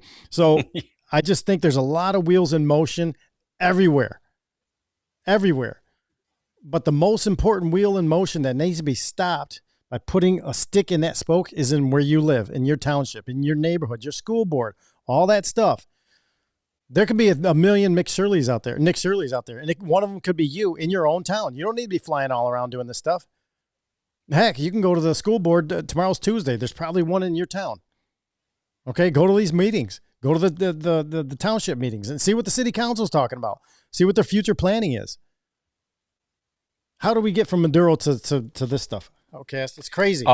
Yeah, it's crazy. We're all over the place, but it's all connected in some way or shape or form. It's all like, back on the theater. I believe that what we're watching is such theater to the point where I think if somebody were to punch Tim Waltz in the head, it would deflate like a dry rotted tether ball, and we'd realize he's just a puppet walking around. I don't even think he's barely real. He's such a clown, right? Yep. Now, okay, over here on pill.net, we have Johnny Dangerously. He says, good evening, good to see you guys. The real criminals, all the real criminals are already arrested in Guantanamo, and most of them were executed. Remember when all that was going on? We kept saying, well, where's Hillary at? Well, she must be in the Guantanamo hanging from somewhere. And then she pops up the next day. Oh, yeah. I'm right there with you, brother. Golly, that stuff was crazy. The pictures of Tom Hanks and Oprah with a weird clock in the background, and yeah, all that stuff, and the soccer ball, and Tom Hanks and Ellen DeGeneres, and with that red face thing, that bloody face, frazzled drip face, frazzled. Yeah. You know what? Frazzled drip face. Yeah, I want to change that and think frazzled rip, not frazzled drip. Drip, but frazzled. Rip. Right. Yeah. Think about it that way. TBA says, yeah. So with going back to Nick Shirley earns revenue through YouTube's monetization. Yeah, I bet he does. But if I play 10 seconds of a Flow Rider song, I get shut down. But he's out there exposing big things on YouTube to 1.29 million subscribers. And he earns a ton of money exposing these things. How is he still there doing that on YouTube when we get nicked by a Flow Rider song? If I play 10 seconds of it. Yeah, that's interesting. It's a good point. Or if you talk about something that's too over the target, they'll yeah, man, it's like we're being played from every angle. I mean, it takes high discernment to navigate through this. Yeah, it really does. All right. Good night, TBA. TBA says, have a great night. I tip my hat to the mods and hosts for not banning me when I was unruly and inconsiderate in the chat. Hey, listen, we're not going to ban you like that. No, just it's all good. We're sharing ideas and thoughts and all that stuff, and we're free to exchange and fair and all that stuff. It's all good. Don't worry about it. All right. Yep. You enjoy your night. Yes. Thanks for sticking around. Try to make it back Thursday morning at 10 o'clock with us. But anyway, Outcast, we have to play one more here. We got to get going. It's after 9. Did you hear the one from JT follows JC? Don't know. All right, let's see if I can get this. Come on. Now, JT's a friend of ours. He's been on the show several times, right? And I saw this on his, I don't know, YouTube or I think Instagram. I think he did this on Instagram. Shelly Pollock, she says, yes. How many public schools opened up preschools within their districts? Yeah. I mean, there's so much money flying around and all that stuff. So that's crazy. Taylor Smith says, there was someone who was piggybacking off Nick Shirley and tagged one of my local daycares. It was a legit daycare. There were some of his followers who were going to start giving them bad reviews. Yeah, see, we got to watch out for that too. There's I don't want to call them copycatters, but they're copycatting, trying to dig stuff up in their locals, which I can kind of get to appreciating that, but don't out them in public until you're for sure you know what you're talking about. Have a talk with them first. Try to do some investigation locally. And if you find it, then bring it out to public. Don't embarrass yourself while you're trying to do this stuff. God knows I've embarrassed myself before. I don't want to do that stuff ever again. So, all right. Let's see here. You ready for JT follows JC and what his take on it? Because this is a big revolving, matter on this Venezuela thing. It's nuts. Sure. Let's hear what JT's got to say. Y'all, I'm not the smartest man in the world, so maybe you guys can help me out with this. Because it seems to me that the United States government, President Trump, just arrested and charged the leader of Venezuela, Nicolas Maduro, for the same things he literally just pardoned the former president of Honduras for. Yeah, because I just saw this. Juan Hernandez, the former president of Honduras, was charged with conspiracy to import cocaine into the United States and various weapons charges having something to do with machine guns. And I just saw this tweet from Pam Bondi. And tell me if I'm wrong here, but it looks to be exactly what they were charging Maduro for. Is it just me, or does it seem wildly inconsistent? Because really, what's the difference? I don't really get it. Is the difference the fact that the Maduro recently made pornography, gay marriage, abortion, and usury illegal? I don't know, because maybe I'm seeing a pattern here. It seems to me that when a world leader decides he wants to loan his people money without interest, for some reason, the Western countries to say he's got to go. Maybe it's all just a wild coincidence. What do you guys think? Well, I think that's very, point. the end of that there, the stuff that he banned and all that stuff. Remember what happened in Libya before Gaddafi. 2011? Gaddafi, he took his family or his country off of the central bank. Just like, remember, there was, Saddam did the same thing.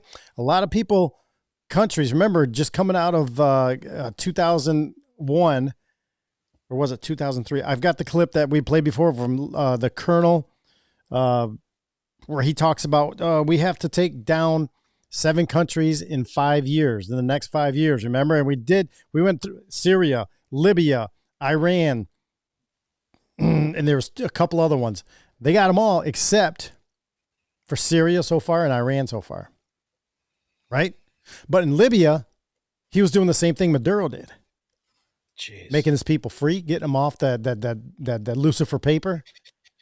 Man, if JT's right, I mean, that's infuriating to think about. That's just chilling and consistent. That's the problem, is it's consistent. Dang it. I know, man. That's what I'm saying. It's like this whole thing. I mean, you're not going to get this kind of discussion on any mainstream media source because they only have one. Now, I'm going to tell you that I don't have an answer for you guys. I've got all the speculation, right? There's deep state involvement. There's certain countries that have to, there's a certain country that has to be left till the end. You throw in the mix of oil and, borders and taking countries and invasions, precious metals. I mean, this is a big, gigantic moving thing that's going on. And we're only seeing little bits and pieces of it pop up. Yeah. In regards to precious metals too, is really graceful said that China has somehow stopped sending or allowing shipments of silver to come into the U.S. That happened January 1st. It was going into effect. That's that whole thing that, yeah. And that's what's been driving silver prices up. Yep. So it would make sense if they've got a ton of silver and they've got, what's the process? What do they call it when they refine silver? There's a term for it. Smelting? Smelting. They have smelting in Venezuela too. Yeah. Yeah. So there's a lot going on now. There's what's going to happen now because of this, this change of, China's not going to be trading silver with us, and we're not going to be trading silver with them. So there's going to be two now. There's going to be 2 different silver prices. I think they're around $10 higher than ours, somewhere in that area right now. But I think instead of paying attention to one silver price across the world, we're going to be paying attention to 2 now. That's that Shanghai exchange, I believe. So we'll have to keep an eye on that stuff too and see how that develops. And don't forget, China's getting real aggressive on Taiwan again. So It looks like I think it looks like we're losing Taiwan. So then this is a power grab for our hemisphere, our half of the hemisphere. You know what I mean? Yep. If you believe in a globe. I'd call it the hemisplane. How's that? Okay. The hemisplane. Okay. in our quadrant of whatever that George Orwellian Pangea or wherever we're in. Yeah. So it is wild. Of course. Yeah. We have Christopher David over here on pill.net talking about Maduro spoke out against Israel. Yeah. That's in that clip I just played. Yeah. He did. We didn't even touch on that. He did. He spoke out on Israel big time, hard. He's been standing up to them. Yeah. And that's a red flag right there. Huge red flag. Big time. Yeah. Big time red flag. And I've got videos of that too, but man, I've been inundated with these videos that I've been getting today. I think we put 4 or 5 of them up today. It's crazy. So, Taylor Smith, she likes the hemisplane. Yeah, I do too. Yeah, That's hemisplane. Johnny Dangerous, he says, yeah, over on pill.net. Yeah, we're the bad people. They're the Christian country and the Jews don't like Christians. Well, what does it say in the Talmud? It's kind of crazy stuff there. And I mean, it's not a stretch. I mean, we know that Israel's been puppeting everything. So we're like, okay, so is all these moves that Trump is making, is it at the behest of Israel? And if Israel is getting cut off from supplies for, their industry or whatever, and petroleum from China, they're going to go, okay, then we're just going to go over here. But I mean, this is, I saw something earlier today. Russia was making comments that they don't agree with what we did with this Maduro guy, and they're giving us ultimatums of some sort. So that's and again, who can we trust of what they're saying on this world stage? That's a whole nother thing, because I know that a lot of these leaders, they signal to each other, hey, when I say this, you're going to do this action. And they're all in cahoots with it, right? Yeah. They're all like, hey, here's the plan. We're going to lay it out. That's why we met. And, this is what we're going to do. So when you hear this is going to happen. So there's so many moving parts. There's not just one definite answer here. There can't be. There's too many things that object and collide against each other in factual stuff. It's just, again, there's moving parts, man. It's like an engine. It's like the truck engine in my truck there, right? Yeah, there's so many moving parts that have to be coordinated at the same time, or else that engine's not going to fire. Okay, yeah. So it's this is kind of what I'm looking at, and it seems to be a lot bigger than just federal. Not really local at all, but something bigger. There's something a lot bigger taking place, it seems like, Outcast. And of course they're using, because they know how the media works. They know they're, I'll say mainstream, and even the podcast now, because podcast is, probably even more important than mainstream now. So I'm sure everything has been infiltrated except our show so far. Right. Like, right. We wanted to be infiltrated, but by, fishing poles and, more guns and stuff like that, good stuff. Right. But, and more audience members. So I don't know, man, that is where I'm going to leave it, and I'll leave it with you, to go next. Everything's in motion. Keep an eye on all the stuff. I would even peek in on the mainstream media and see what kind of stuff they're hollering about now, because they're being told what to say. Okay, we're going through all these different things, and we're gut feeling stuff.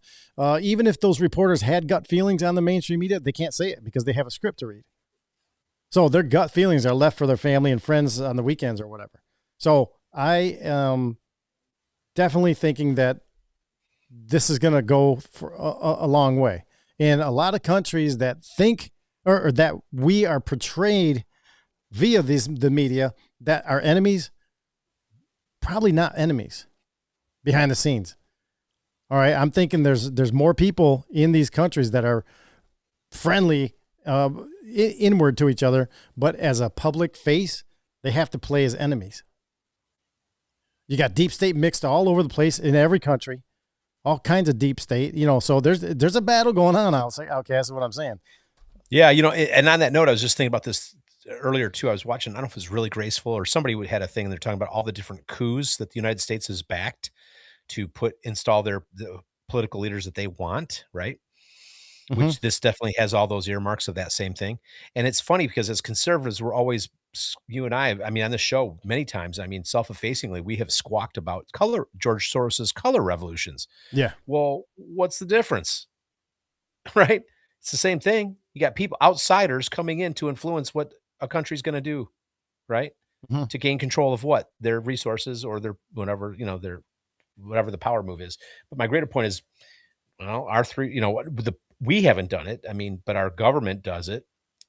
And then we're mad when George Soros does it. It's a big chess game going on. It's crazy. It is. They're playing with our emotions is what I'm saying. It's exhausting. Head on a swivel. Yes. I hate the politics, man. I don't like it, but this here seems a little bit different than your standard everyday politics. There's more going on, right? There's more going on here, and we're not going to know until the very end. We're getting closer to 2030 every day. what are we going to look out for this summer? Even in this first 4 months of 2026, a brand new year. What kind of surprises are they going to give us? So all in preparation for what's to come. I mean, keep an eye on the precious metals. Stack some, keep stacking, even though it's high right now. Look, I think I bought a whole batch a long time ago, 15, 16, into the 20s. I mean, keep stacking, you guys, because I don't think we're anywhere near where silver's going to be or where it should be. I mean, who knows if we'll ever see that in our lifetime. I would love it. But your thoughts on that, Outcast? Let's get some final thoughts in here of the show because we've been through a lot. Yeah. Yeah. I know we got to go. I'm going to just switch over to switching gears on everybody. I'm going to go final comments based on biblical scripture, if that's okay with you. Yeah, for sure. Yep. All right. So my sister randomly sent this to me today, and it kind of ties in with something I said a week ago about, God, Jesus being in us and us being in Jesus, and Jesus is sitting at the right hand of God. I got some scripture to back that up, all right, among other things. So this is 1 John 3:22 through 4-6. Beloved, we receive from him whatever we ask because we keep his commandments and do what pleases him. And his commandment is this: we should believe in the name of his Son, Jesus Christ, and love one another just as he commanded us. Those who keep his commandments remain in him and he in them. And the way we know that he remains in us is from the Spirit whom he gave us. Beloved, do not trust every spirit, but test the spirits to see whether they belong to God, because many false prophets have gone out into the world. This is how we can know the Spirit of God. Every spirit that acknowledges Jesus Christ comes in the flesh. Jesus Christ come in the flesh belongs to God. Every spirit that does not acknowledge Jesus does not belong to God. This is the spirit of the Antichrist, who, as you heard, is to come, but in fact is already in the world. You belong to God, children, and you have conquered them. For the one who is in you is greater than the one who is in the world. They belong to the world. Accordingly, their teaching belongs to the world, and the world listens to them. We belong to God, and anyone who knows God listens to God, while anyone who does not belong to God refuses to hear us. This is how we know the spirit of truth and the spirit of deceit. I think that applies a lot to what we talked about tonight at different points, doesn't it, Jesse? Yeah, totally. Isn't that crazy? It weaves all in there, man.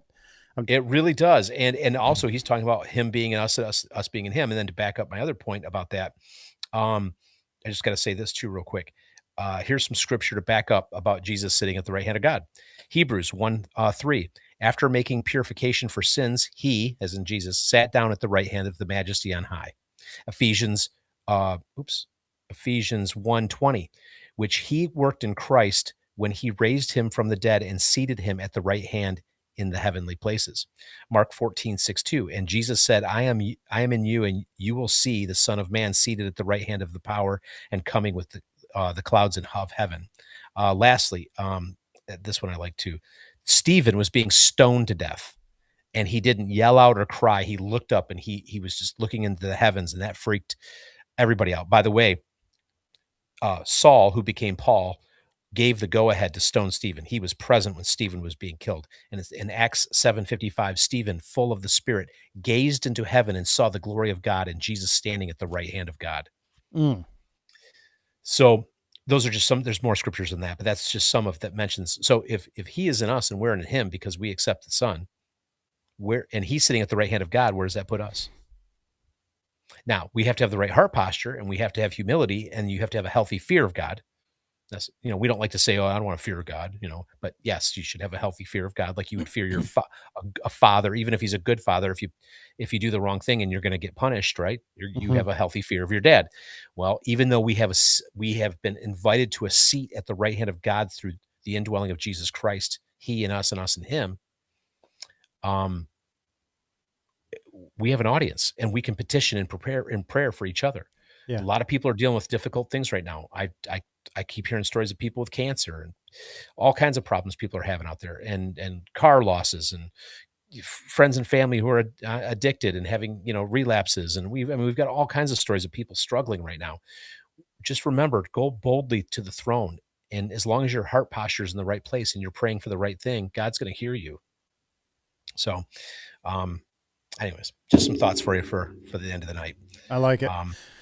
I like it, brother. You know what? While you're saying that, we had a couple chats come in. Patricia's one of them. She says, I just read that chapter this morning. Oh, awesome. That's crazy? Great. I love See it. how that works out? Oh, we there's a couple people we need to pray for too. I forgot to mention in the prayer this week. Patricia has a friend named Tim, and I think he's got a shoulder and a devastating knee and shoulder issue, and he can't get into the doctor right away. So if anybody feels inclined right now, just say a prayer for Tim. Also, Sister Verita has been feeling under the weather, and she's not going to social media with it. So just for our listeners, if you want to pray for her, she has had bouts of cancer before. So we're hoping the cancer is not back. So please pray for Tim and Sister Verita, among many other people. I'm sure there's a lot of people we could be praying for. Mick and Tracy have had ongoing health issues in their house with the flu and kids with pink eye and car issues. I mean, they're really just having a trial right now. Dang. Amber Dawn, we haven't heard from her in a while, but we know she's going through some stuff. Yep.